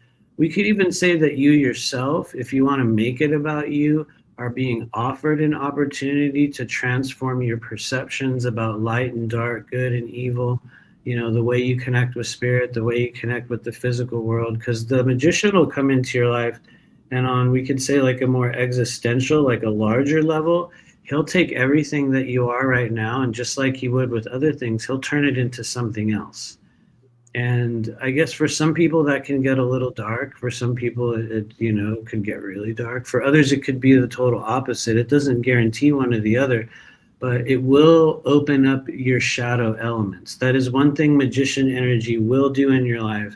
It'll open up your connection with your shadow self, which for some people is like, oh yeah, I know that. It's all good. Yeah, we're totally cool. For other people, it's like all of a sudden all my old problems and childhood wounds come back, and I'm suddenly in a strange war with myself inside my heart and in my mind. And that can happen every now and then. The magician will show up and they're like, hey, what about this? Remember that from when you were 4, or when you were in 7th grade? And you're like, he'll bring it out in your life so you can transform and move past it. That's why you inevitably look at yourself in the mirror down the line and you're like, I'm very different now. And so anyway, I could go on and on about the magician. I don't know, maybe that applies to something in your world. Maybe you're like, well, nope, it doesn't. It doesn't apply to anything. But I pray that it helps. And thank you. That was amazing. Yeah, that was amazing. Let's see here. It's all good. Keep on going. So we got Erica, we got Rodica, so we have Jason and Spiritual Ascension. But Michelle timed out Spiritual Ascension because I guess he or she. I still don't know if Spiritual Ascension's a he or she. But she's. I guess that person said something that wasn't very nice, and Michelle really? Oh, Spiritual Ascension. Oh, there we go. See, good job though. I said argue in the chat, and it happened. See, okay. For those of you guys who have been watching since the beginning of today's program, you might recall that moment where I was like, "Be careful, because whatever you speak will occur." And is that a moment where I spoke it into existence? It could have also been happening. Oh no, I see Aurora Diamond Heart in the chat. She was fine. Okay, so maybe you guys were already having a little thing. You know what I mean? So anyway, that probably does not apply. I'm going to address one thing really, really quickly before we do the next reading. I don't know who it was. Somebody mentioned, will I get justice? And it's funny because a lot of really, really big energy came through. Whoever that person was mentioned, will I get justice? The answer number one is, and I want you to take this with a grain of salt, because it's like I'm reading one page out of a book. I'm not going to pretend like I know everything. I'm reading one page. But the answer was, number one, redefine what you understand as justice and what that means to you. First off, redefine what justice is. And then secondly, become willing to receive that in a different way. Because it's not so much that you would receive justice in the way that you're asking for it, but it's like, will something be paid back? Will something be returned in a way that you're asking for? That also, I wouldn't say is entirely clear, but you will receive, or something will result from whatever the transaction that you're feeling raw about is. And so anyway, I'm just going to leave it there. That might be like, what is this man talking about? So here's the lowdown on what happened. So I guess Spiritual Ascension said, and good on Michelle for time, she said that tarot was satanic because it's created by a Satanist. But really? Michelle says, you're good energy, and we're not bringing that energy to be rude to each other. Thank you, Michelle. I agree. Oh, that's okay. Michelle's amazing. Yeah. I love that one, man. No, thank you. Thanks for saying it. I love the tarot is satanic. Did they mention who it was that created it? Were they like, oh, it must be Aleister Crowley or some weird shit, because he didn't create it either. Actually, from what I understand, based upon just some of the research around people that were connected to the Law of One, it might even state this in some of the Law of One work, but my current understanding is that the real origin point of what we understand as tarot on Earth goes beyond what occurred in Europe in whatever hundreds century that was. It came from a timeline in which there was a third density physical race on planet Venus. And I don't know, that might sound ridiculous to some people, where you're like, what? That's even crazier than that other stupid idea. So feel free to throw it out the window. But to me, I don't know. I heard that and I was kind of like, okay. What I mean? For some reason, I don't know. Somebody said 1500s, 1400, 1500, something like that. But beyond, even before that, Third density Venus, and the timeline in which they were physical beings just like us here, walking the surface of the planet. But anyway, the next go ahead. reading is from thank you, Jason. Jason donated for Selena, and he said a reading for the lovely Selena. So thank you, Jason, and it's good to see you, Selena. You know, because yeah. Okay. Cool. Yeah, let's do it for Selena. It was you got it. It was an Italian card game, I heard. Yeah, something along those lines. It's funny, given how much tarot work I do, I have never invested time and study in the history of tarot on Earth. You'd probably be like, what a horrible tarot reader. You don't know the world history of tarot. I'm like, no. Which, I don't know. I just use it. You know what I mean? I think sometimes like it sort of like, becomes like a tool. You'll find like, people get super into what kind of weapon, like were you carrying in such and such war? And it's like, I don't know, same one as everyone else. It's literally just a tool. You just use it. You know what I mean? It's like, there will be others, this is mine. This is the one I use. You know what I mean? To me, that's kind of how I've treated it. I never dug too far into it. But I will say this, I love it when people say tarot is satanic, because that's just, it's like, tell us you know nothing about tarot without saying I know nothing about tarot. And yet at the same time, I'm going to be totally real with you guys, okay? At the same time, you could use it satanically. I mean, it's entirely possible.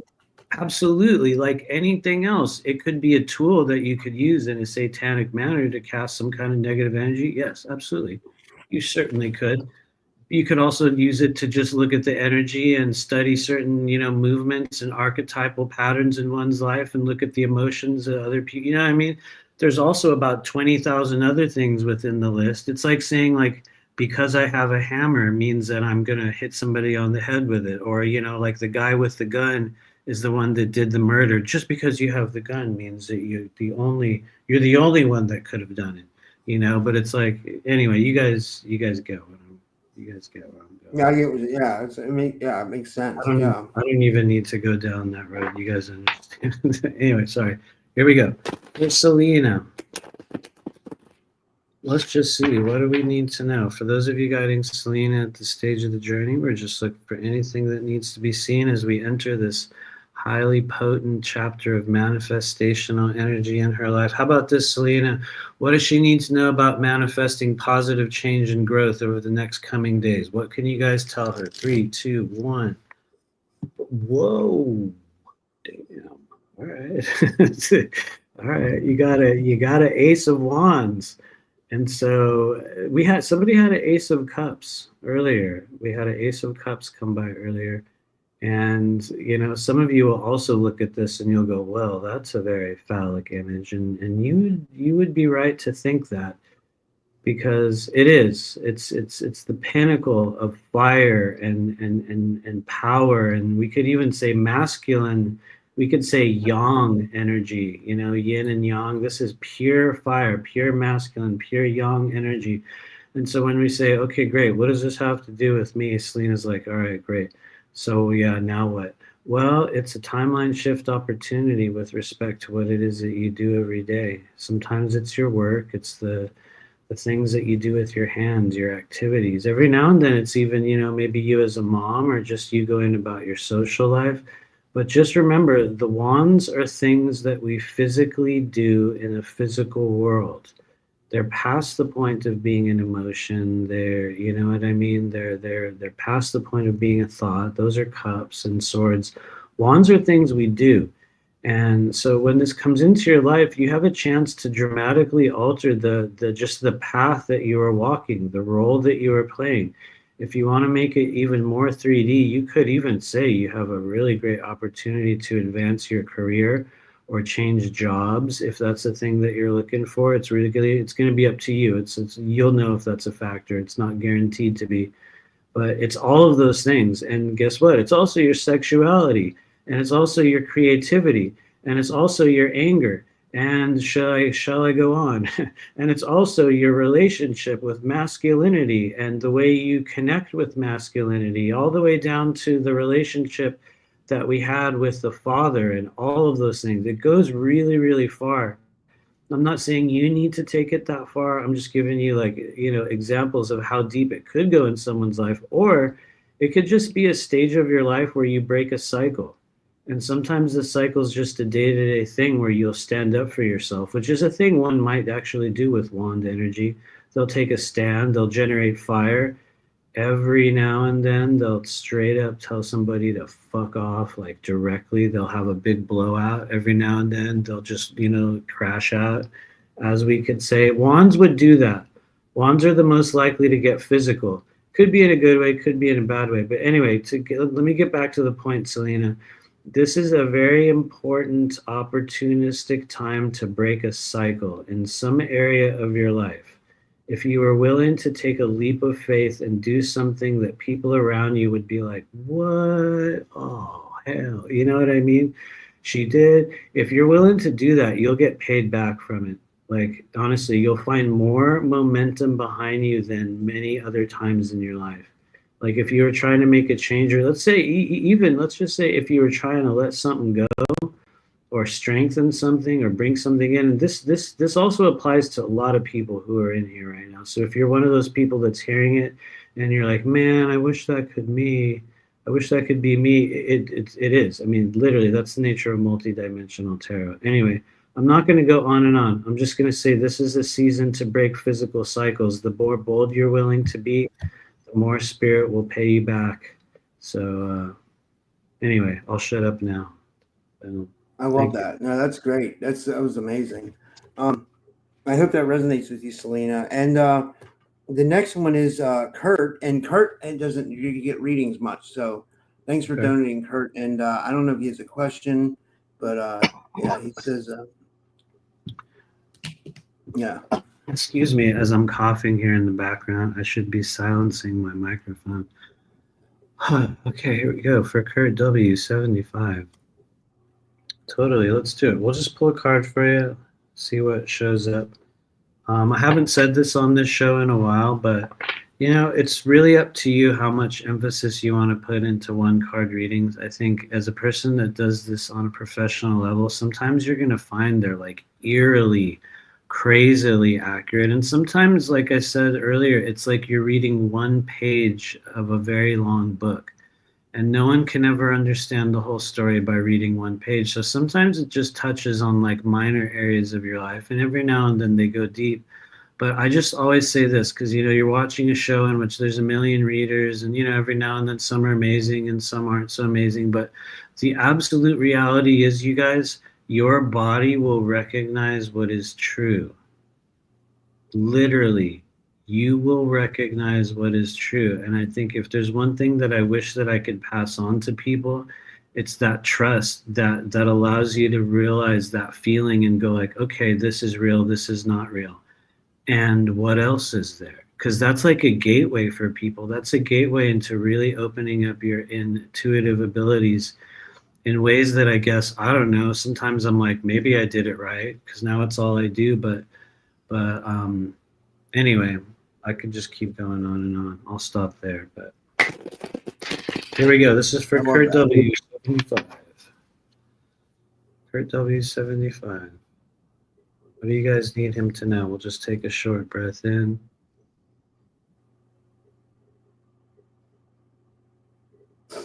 We'll release it. Thank you. In 3, 2, 1, and boom. Whoa, Kurt W75.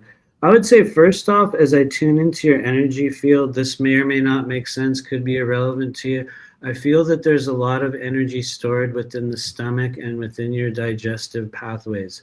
It's just like sometimes as soon as I approach a person's energy field, I'll feel like a pressure or a movement or something within the body. And I've just noticed over the years that when I feel that in that exact split-second moment, oftentimes, not always, but in many cases, it does apply to a place or an area within a person's body in which they might be holding energy, sometimes blockages. Every now and then it's just something that we're healing and something that you'll take note of. So I would say just, notice your digestion, notice how that area of your body's working. From a mental perspective, we could say, take account of your decision-making abilities right now and just kind of notice that as well, because that's energy of the stomach, that's stomach energy. It's like, how am I making decisions? What am I able to accept or not accept about myself? And so I'm not telling you there's anything wrong with those areas. It's just as soon as I approach, I'm like, interesting. We have gastrointestinal energy present. That could also signal, let's say from a more basic day-to-day level, that would signal at times that spirit or your own intuitive kind of frequencies are trying to tell you things and you might not be listening. Because every once in a while when claircognizance activates, it's like things get pressurized within us and a physical system might get a little weird. And you might be like, no, man, my digestion is totally chill. You might be like, nope, I'm good. And so even if you are, I think it's an opportunity to lean into claircognizance, psychic knowing. I believe it is one of your skills. You just know shit. And I mean that in like a, like a legitimate way. But anyway, the card that I pulled for you is a 2 of Pentacles. And you know what's wild? I haven't seen this a lot lately. It used to show up all the time. It was all over the place. I would be like, what, you again? And lately I haven't seen it. And so I'm going to describe this for you. Maybe it'll fit you. 2 of Pentacles is often a crossroads moment or a crossroads stage in one's life in which you will feel multiple versions of yourself in the now moment. Sometimes you'll feel different options or relationships or choice points approaching you in your personal timeline, and you might not necessarily be sure what direction to go in or which piece of yourself you want to carry forward into the next chapter. Every now and then you're also just carrying a lot of weight on behalf of others, and you've been able to maintain a very delicate balance in your life, which is good because people that hold this energy, they're balancing a lot, they're holding a lot, and they're doing it with grace and ease. And so on one hand, a 2 of Pentacles will congratulate you for really handling and creating a delicate balance in your life. But then it'll also tell you, and maybe it's not here yet, you might be approaching a crossroads time in your life, a stage in which you may be prompted or feel like you need to make a decision. It's either this or it's that. It's you, or it's me, or it's them, or whatever it is. You're going to be tasked, or you'll think you will be tasked with choosing. And the kicker about the 2 of Pentacles is that you don't actually have to. Seriously, I'm not trying to make it silly. Like, that's 2 of Pentacles. It's like, it's what we call a non-mandatory crossroads. It's a stage of your life where you could make incredible progress by dropping certain things you've been carrying and jumping off a tightrope, which is a leap of faith, mind you, right? You know what I mean? Because who knows what'll happen? Will you fall or will you fly? And so, you don't actually have to make a choice. You can stay the same right now, and you might feel pressured by people in your life to make certain changes or choices. And 2 of Pentacles will be like, no, actually, you can stay the same. You're allowed to. Some would even say, and this is a crazy one, but this is real, straight out of tarot class. Some would even say that with the 2 of Pentacles, you can have your cake and eat it too for a little while. You know what I mean? For a little while, but then a day will come in which you look around you and you realize that everyone who you were on that journey with has passed you by. And they're all way ahead of you, and everyone else is all the way done with this and that, and they're in a whole nother stage. And you'll look at yourself and you'll be like, here I am, still on my little tightrope, still doing this little balancing act. And yeah, I'm just going to stay like that. And so, I mean, it's really not the end of the world, because you can stay as you are. But I think from an existential or a larger perspective, it gives you the opportunity to choose or release pieces of yourself, like to make really big changes in your life. If you want to take it there, you can. Or you could just say, this is a stage where I'm going to let go of certain responsibilities that I've been holding on to. You could also make it like that. Every now and then you can even make it like you're in between 2 relationships or 2 people. I'll be real. This might not have anything to do with you, Kurt.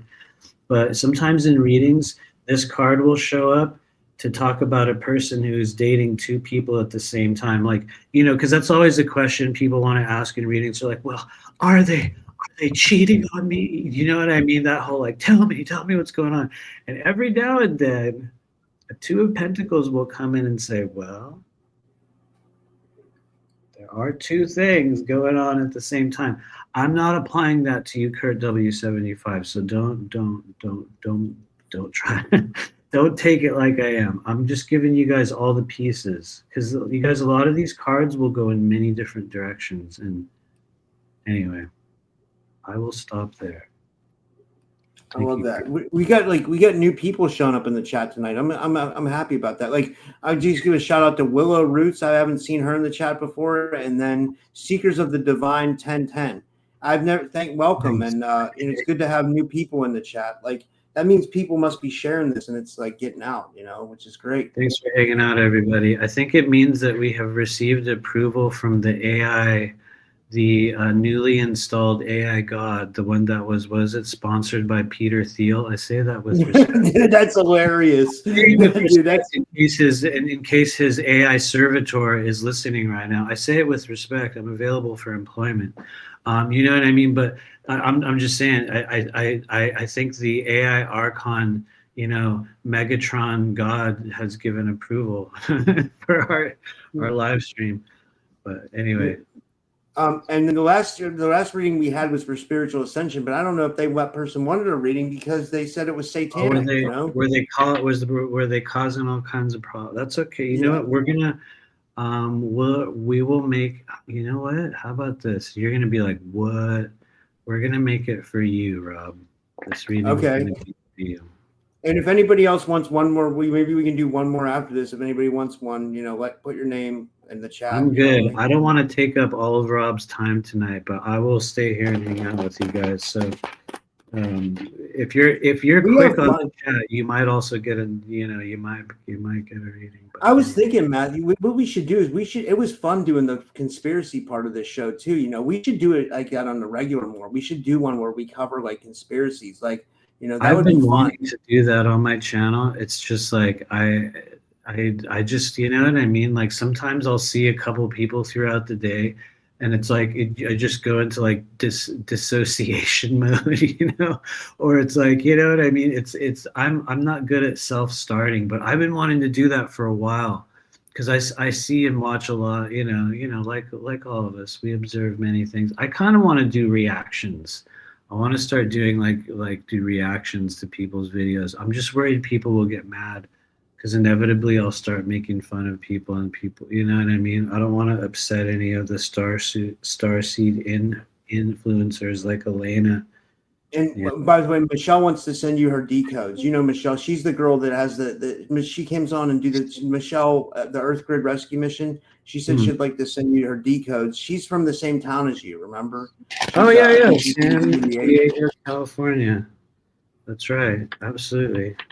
Part of me would like to move back to San Diego. I think if it wasn't, the thing is, it's ridiculously expensive now.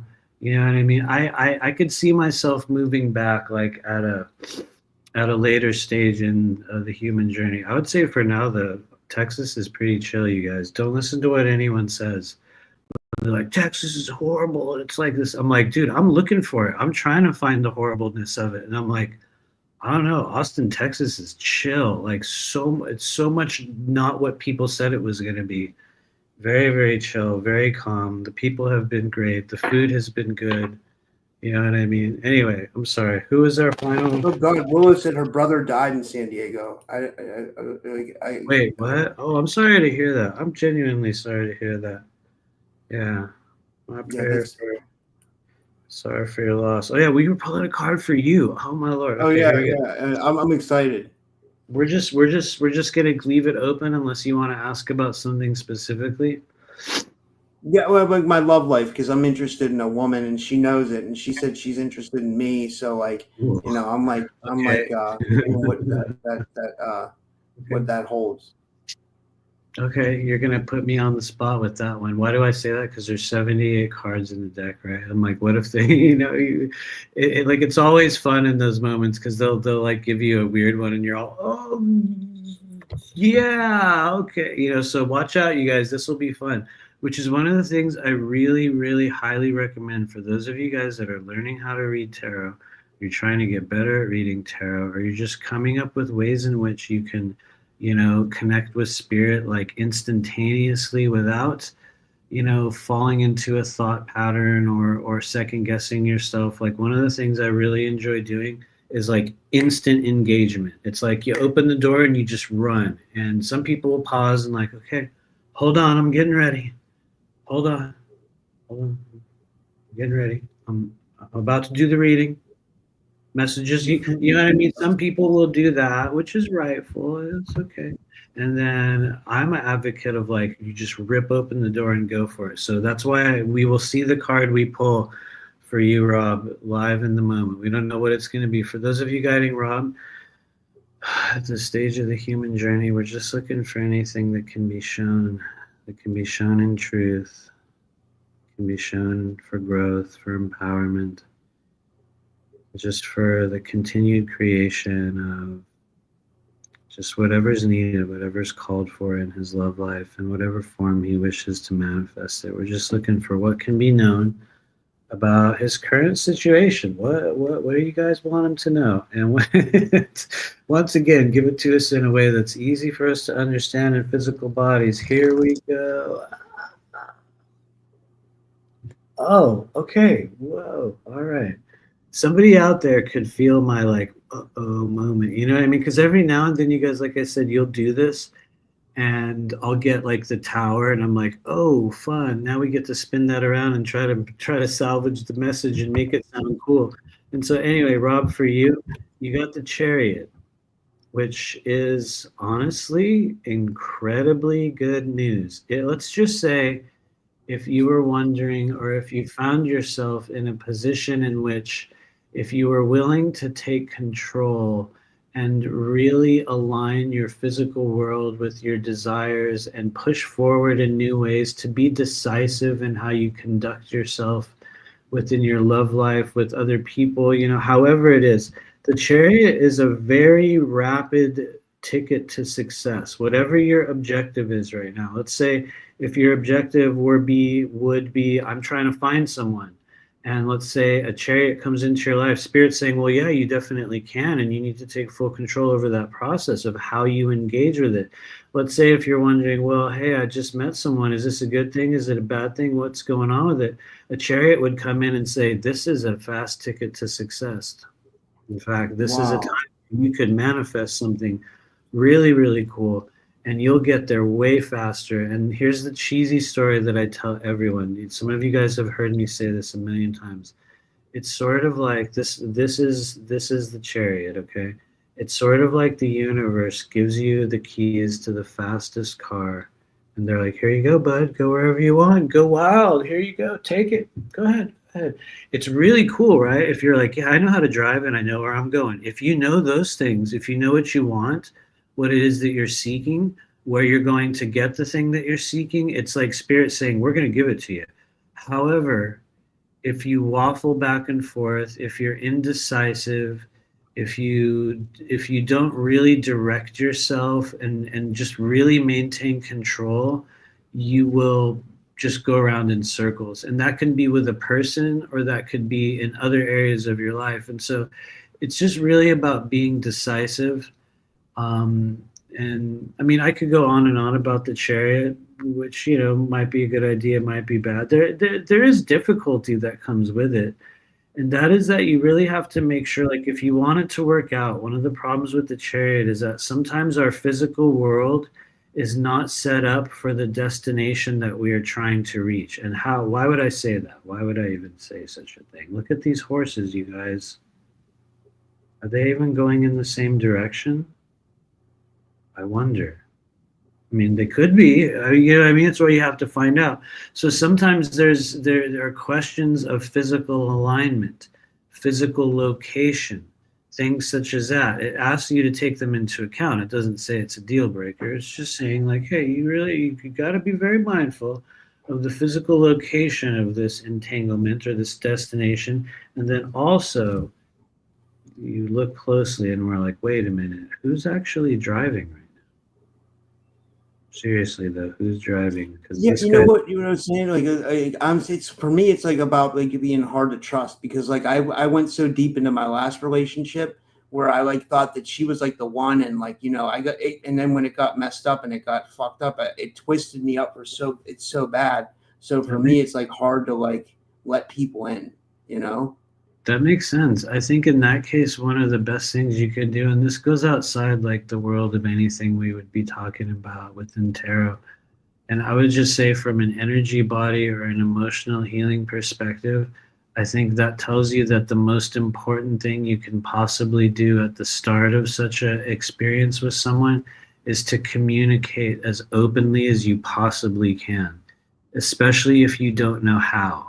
And you don't know what to say. And it's like, because there's so many competing and confusing and all these big feelings that come up at the beginning of some form of an entanglement, whether good, bad, right, or wrong, you know what I mean? It doesn't matter. There's always this big uprising of certain feelings. And it's like, I think you really have to give yourself room to sort of like allow the outer layers or the last bits of whatever it was from the past to sort of bleed off and, like kind of fall off and in their own way. But to me, it feels appropriate for you. And I would say like it's very indicative of what we see with things like this eclipse, which you guys will know I'm the least astrological psychic out there.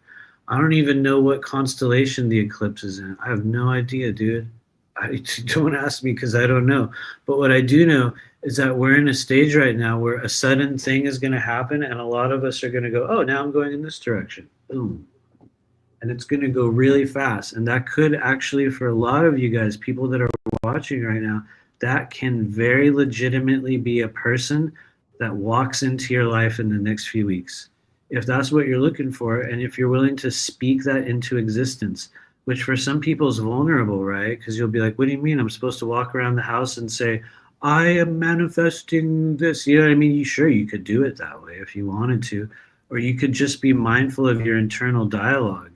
And you'll continually, stay focused on what you're manifesting. Talk about it with other people.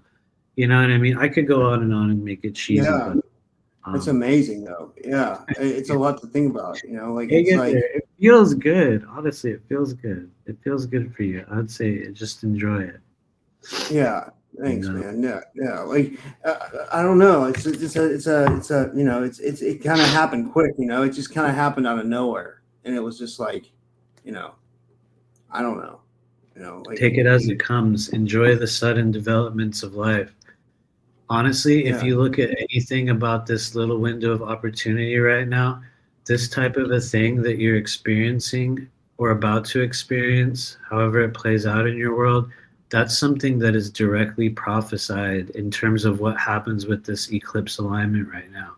It's like this massive opening occurs for people. And that's why for those who are willing to direct it and to really name, like really be like, I want the stage of my life where I'm going to be in a relationship again. Boom. And it's like there's certainty in it. It's like, you know what I mean? It sounds dumb, but spirit hears that, And anyway, I could go on and on. Yeah. I'm getting kind of redundant. Michelle wanted to ask. Michelle said, "Can we answer Jordan's question?" Michelle, we answered it earlier. Jordan asked about if you had any ET experiences, so we definitely answered that. You went into it, yeah. Like, yeah. Go ahead. Yeah, and then Spiritual Ascension wants a reading, so we. I guess totally. We want a reading. Yeah, that's okay. Yeah. We can absolutely do that. Yeah, we definitely got into that, Michelle. You might have missed that part. I think like. Oh yeah, there has honestly. I think that for me, like extraterrestrial contact was honestly happening before I even knew how to read. Not this is not an infomercial moment, so don't take it as that.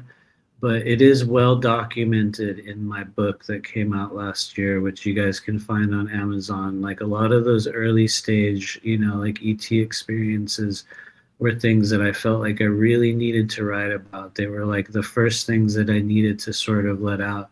And not because it was supposed to be some great selling point or, like kind of like I said in the book, it wasn't meant to be a show on Gaia TV.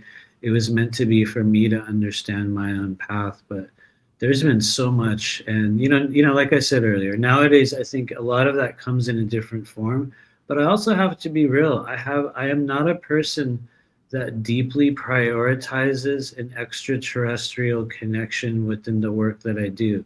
I think what you'll find when you really lean into what I would call like the hierarchy of guides or beings or energies that stand alongside us in this life, what you're going to find when you really begin working with those energies like on a daily basis, I mean like every day, and it becomes a thing that you do day in and day out, what you'll find is that there's many different forms of spirit. And not that I can break it down, but a lot of times it's relatives, or it's people from the past, or it's certain animal spirits. And some cases there is literally something like a gray alien, or even a reptilian presence. And I think a lot of those energies right now are communicating with us not through lights in the sky, or our sudden remembering that we're in a super secret program.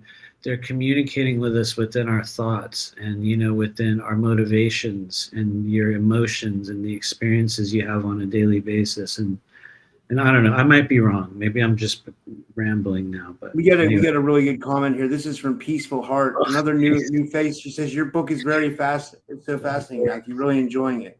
That's Thank awesome. you. I feel like everybody can tell that it was unedited. I feel like everyone's like, I could tell that he edited it himself. I kind of had help from one person, but anyway, we were going to do a reading for, who was it? Spiritual Ascension? Spiritual Ascension, yeah. Okay, well, sorry. She's like, what the hell? You know what I mean? Like, I thought this guy was going to do a reading.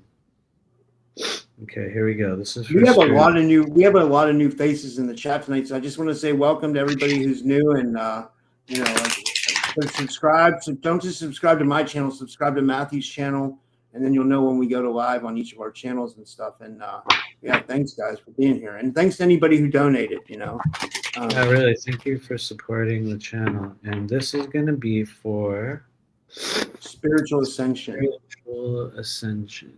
Okay, let's pause for a quick moment. Just like we did earlier, and everybody, you guys can join me in this as well if you want to practice energy reading. It's really just like taking a breath of essence. And so we're going to count from 3, 2, 1 and take a breath in together. In 3, 2, 1, breathe in. Just hold it for a quick second, and when you feel ready, drain it out of your body all the way down. Okay, spiritual ascension, strong mental body energy. I can tell you that much. There's a lot of clarity of mind. There's a lot of clarity of expression. There's a lot of clarity of voice. I mean, those are strength factors that kind of come out of your energy field as soon as I lean into it. And so, you know what I mean? I'm just saying, like, there's a lot of pronounced energy that comes forward. I guess also because I think maybe I was noticing in the chat there was some angular conversation. It could also just have been sort of brought up by that, like kind of how cats or dogs will get their hackles raised, if you guys know what I mean. The hair on the back kind of like, it kind of rises. I guess that's called your hackles. That's called like getting your hackles raised. Don't ask what is me. it? They call it getting your hackles raised? Oh, yeah, for real. That's a real saying. Don't raise your hackles. And that's like supposedly the hair on the back of dogs and cats that'll spike up like when they get crazy. I guess it was anyway. I'm going into like weird old English terms, Wow, anyway, that's cool. Here we go. This is for spiritual ascension. Thank you for waiting. They probably already left. Here we go. 3, 2, 1, and boom. Oh, it's an emperor. Hello there. Well. It's an emperor. Spiritual ascension. This is a time for you to, I'll just be real. This is a time for you to flex your power. I'm just saying it. You got the emperor. The emperor doesn't ask for permission. The emperor might not even say it nicely. And I say that because I heard you guys were going at it in the chat, which is good. The shit like that always happens. It's normal. We're just bleeding off energy. It's good for you. But that said, the emperor is the primary controller in the world of tarot. They are the number one in charge. They are the greatest authority. They are the one that calls the shots. Or every now and then, they're just the one that has to pay for everybody else and take responsibility for all kinds of other shit that doesn't have anything to do with them. And the emperor can come in, and I'm going to be real with you guys, because the emperor as a person, let's say, they can be super cool and like magnetic and awesome, and they could also be really punishing. So let's say if you were in a online chat argument with an emperor, they're going to be pretty hard to kind of crack and like get through. But you know what I mean? That can also be a really good thing. So let's bring it away from that and let's put it into like overall kind of just life development energy. When you have an emperor in your life, just in general, outside of anything in this silly moment, it is really good time to look at your relationships with masculinity. Why do I say that? Because if you guys remember earlier, somebody got the Empress, and love it or hate it, like it or not, the Empress is your mother. And so by that token, you already know who the emperor is. And yeah, it is. The emperor is our father. It's your relationship with your father. It's your relationship with masculinity, even the masculinity within yourself, whether you're a man or a woman, however you define your gender. It's the father. And he could be awesome. He could be great. He could be punishing and abusive. And so when it comes into your life and you're like, great, okay, what do I do with it? Well, you redefine those relationships. You introspect deeply into your relationship with masculinity, but you also look deeply at your relationship with control. And you look at like, what does control mean for me? What does power mean for me? How do I flex my power? How do I take decisive control over my physical world? Because the problem with Emperor and Empress, I mentioned this earlier, they can try to repeat things. They might try to repeat something and they'll be like, I'm going to do it again and I'm going to make it work. And it's like, no, it will fall very, very poorly. You must reinvent yourself. At certain stages of the human journey, when the emperor makes a big appearance in your world, Spirit's saying, reinvent yourself, reinvent your relationship with control, reinvent your relationship with power, reinvent your relationship with masculinity, reinvent your relationship with your father. What did it mean? You know what I mean? How did it go? Sometimes it sounds Freudian, right? You're like, I don't know, that sounds kind of, and yeah, it could be, but anyway, it's pretty good if you're willing to take control over things in your life. Just be careful, because every once in a while people will look at you as an emperor and they'll be very, very aware of the difference in age and experience. And it doesn't always look that good. That's the sad truth. Every now and then you look at somebody in an emperor phase, myself included, and you'll be like, huh, it's a lot older than I thought it was. Interesting. Not always in a bad way. You'll just be like, huh, interesting. So anyway, I'll stop there. I'm going far too deep into bizarre tarot theory. But anyway. Yeah. I love this, man. And the audience really loves it too. Everybody in the audience said they love when you. They said they love when you go on and on. You know, like okay, you know, cool. like, and it's not a bad thing. You know, it's really good. It's like knowledge. Okay. You know, and you're honestly meant to do this. You know what I mean? Like I don't care what anybody, like, you could tell, man. It's amazing. I appreciate it, and I think somebody out there knows what I'm going to say right after that. I just swear to God they do.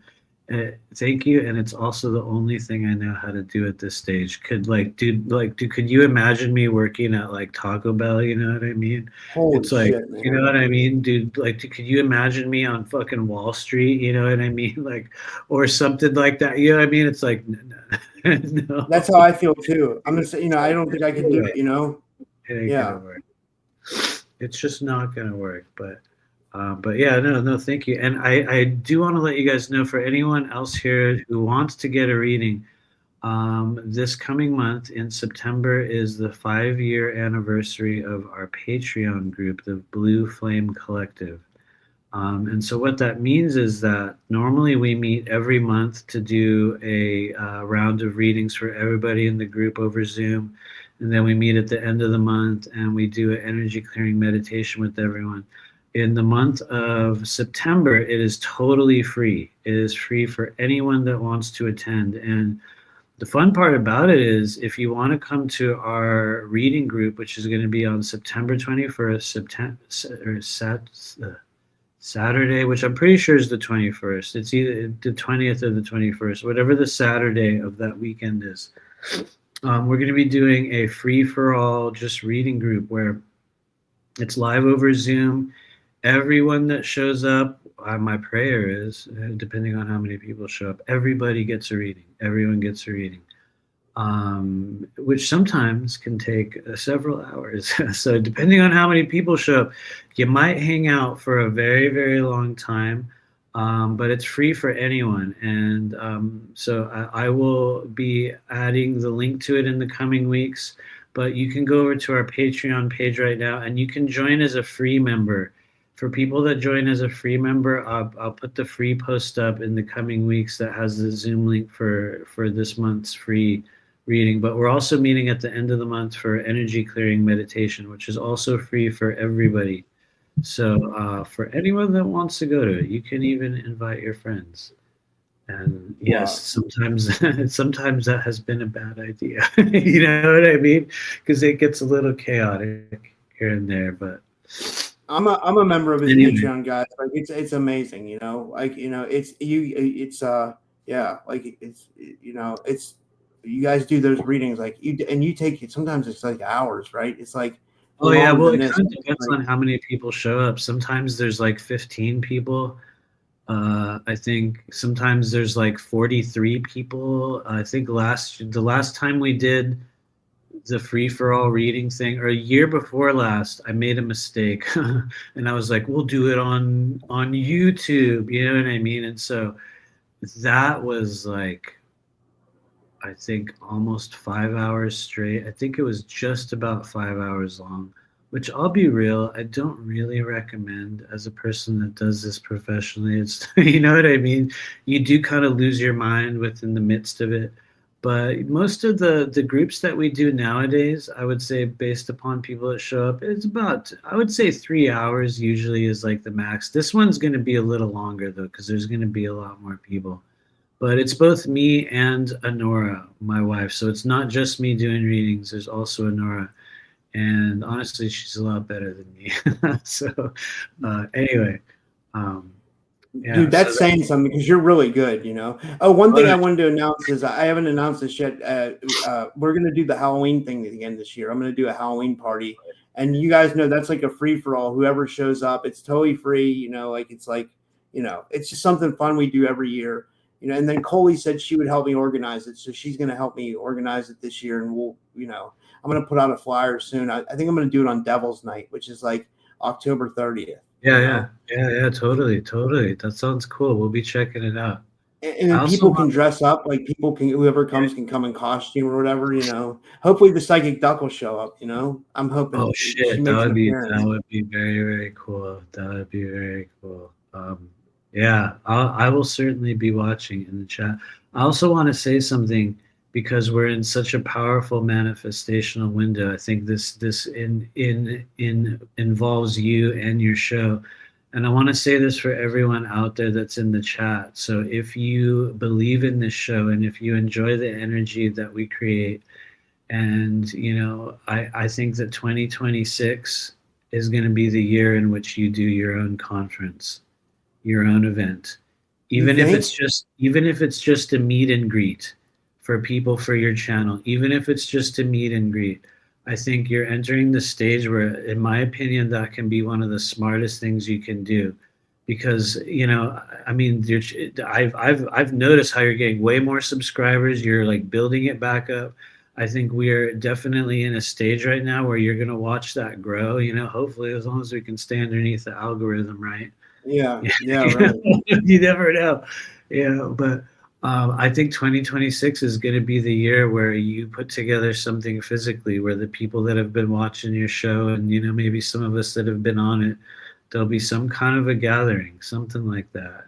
I would love to see it happen. And I think a lot of people here, if they're able, they're going to go to it. And I think what's wild is more people than you think would show up.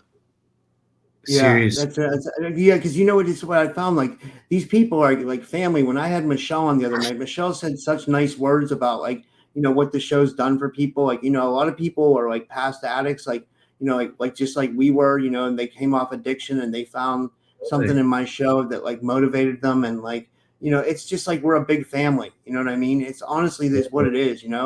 And I love these people. They're honestly like, like, and they're like all our family. They're like my family, your family. They're just like they know. It's like they know us. You know what I mean? Like they know us now. Like it's weird. Like it's amazing.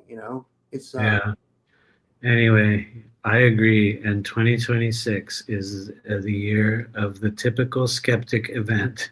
I don't know what it'll look like. I don't know. But anyway, I'll stop there. Where, if I were going to have something, where do you think I should have it? I wanted to have something in New Orleans, but then someone said, "Don't go there; it's satanic and stuff like that." And I was like, "I know," but like it's like also the paranormal capital of the world. New Orleans. I have spent a little bit of time there over the years, and it sucks. I guess I'll just be honest. Out of every state I've been to in America, I found Louisiana to be kind of one of the worst, just in terms of negative energy. But hold on, because somebody from New Orleans will be like, "What, you bastard?" But hold on. But New Orleans was a deeply fascinating city, as was Baton Rouge. You know what I mean? And there's a lot of wild and crazy mystical stuff going on there. And honestly, I would still do it. I'm not saying I hate it. I'm just saying, like, yeah, I agree. There's a lot of negative energy there. I'm not saying it's satanic. It's just, it's very angular and sharp and, but that could be the perfect recipe. That type of an environment, believe it or not, could be the perfect recipe for an amazing event. There is actually an event center. I don't know how far away it is from New Orleans. I did an event out there, like a mini conference a couple years back. Oddly enough, Rion did it as well, and a couple other people were there. But it was in, I think, a place called Gonzales, Louisiana. And you can even look it up if you want. It's called Haven of Ascension. And the people that ran it were really cool. They were really, really nice. I mean, very legitimate, really kind, very, you know what I mean? And they still do events there. I don't know how close it is to New Orleans. I don't know how much of an overhead, what kind of cost that would incur. I have no idea. But I guess the reason why I'm saying that is that it has been done there. And honestly, to me, it feels like that area doesn't get enough. Like maybe it would be good to have an event there. You know what I mean? Michelle says Texas. Like when you're already down in Texas, so we can. I'll just be real. Texas is way better than people think. I'll just be real. I honestly love Texas, but I would say wherever you feel guided to it. I can tell you one thing: wherever you end up doing it, me and Honora will surely go. Absolutely, beyond a shadow of a doubt. Oh, dude, I guarantee it, man. Give me a reason, So anyway, however we make it happen. If we do have a conference and we have speakers, I would have you as a speaker, absolutely, for sure. That would be like you'd be one of my first people. That might be the only event I do in 2026. Might be the only event I do. Period. I don't know. I don't have anything on the horizon. So if anyone out there wants to help me manifest some cool events for the coming year, you can place that into your mental framework over the coming days. For anyone out there that wants to support me. Just visualize, an abundant and positive and, you know what I mean, a lot of cool events and stuff. And anyway, think of something for yourself too. I mean this sincerely. Everyone that's watching right now, before I go, I want to mention once again, between now and the end of this month is one of the most potent eras for manifestation you're going to get all year. Be very mindful of your thoughts. Be mindful of what you say. What's happening right now is you're speaking things into existence. So do it wisely. Renegotiate your contracts. Make new demands of the universe. Force yourself to let go of certain things. Anything you're willing to take a leap of faith on in your life right now is going to be paid back immensely. So anyway, I know we've been here for a while. I guess I'll leave it there, but yeah. This was amazing, man. I think this was another classic show. This was a really good one, Thanks, you guys. Thanks for hanging out. Yeah. Did you tell people how they can find you and stuff and how they can subscribe? Yes, for anyone out there that wants to book a reading or energy clearing, you can find me at rememberyourmission.com. And awesome. you can also find us on YouTube at Remember Your Mission. If you want to subscribe to our channel, if you want to do a case study in what a shadow band channel looks like, you can subscribe to our channel and watch our progress or lack thereof. And so, yeah, that's at Remember Your Mission on YouTube. And then the Patreon group is Blue Flame Collective. But if you go on Patreon and enter Remember Your Mission, it'll also go to the group. And so, but yeah, we're like kind of like Remember Your Mission across the board now. But anyway, thank you to everyone that's been hanging out, everybody in the chat, especially all those real true weirdos, all those real experiencers, all the real ones out there, the people who should probably be on these shows right now talking about their experiences out there. All of the, this one goes out to all you guys as well. And so, yeah, I agree. That was really well said, man. Well, thank you, everybody, and I love you all, and I'll see you guys tomorrow. I have more shows tomorrow, and yeah, thank you, everyone. Thank you, Matthew, and good night, everyone, and have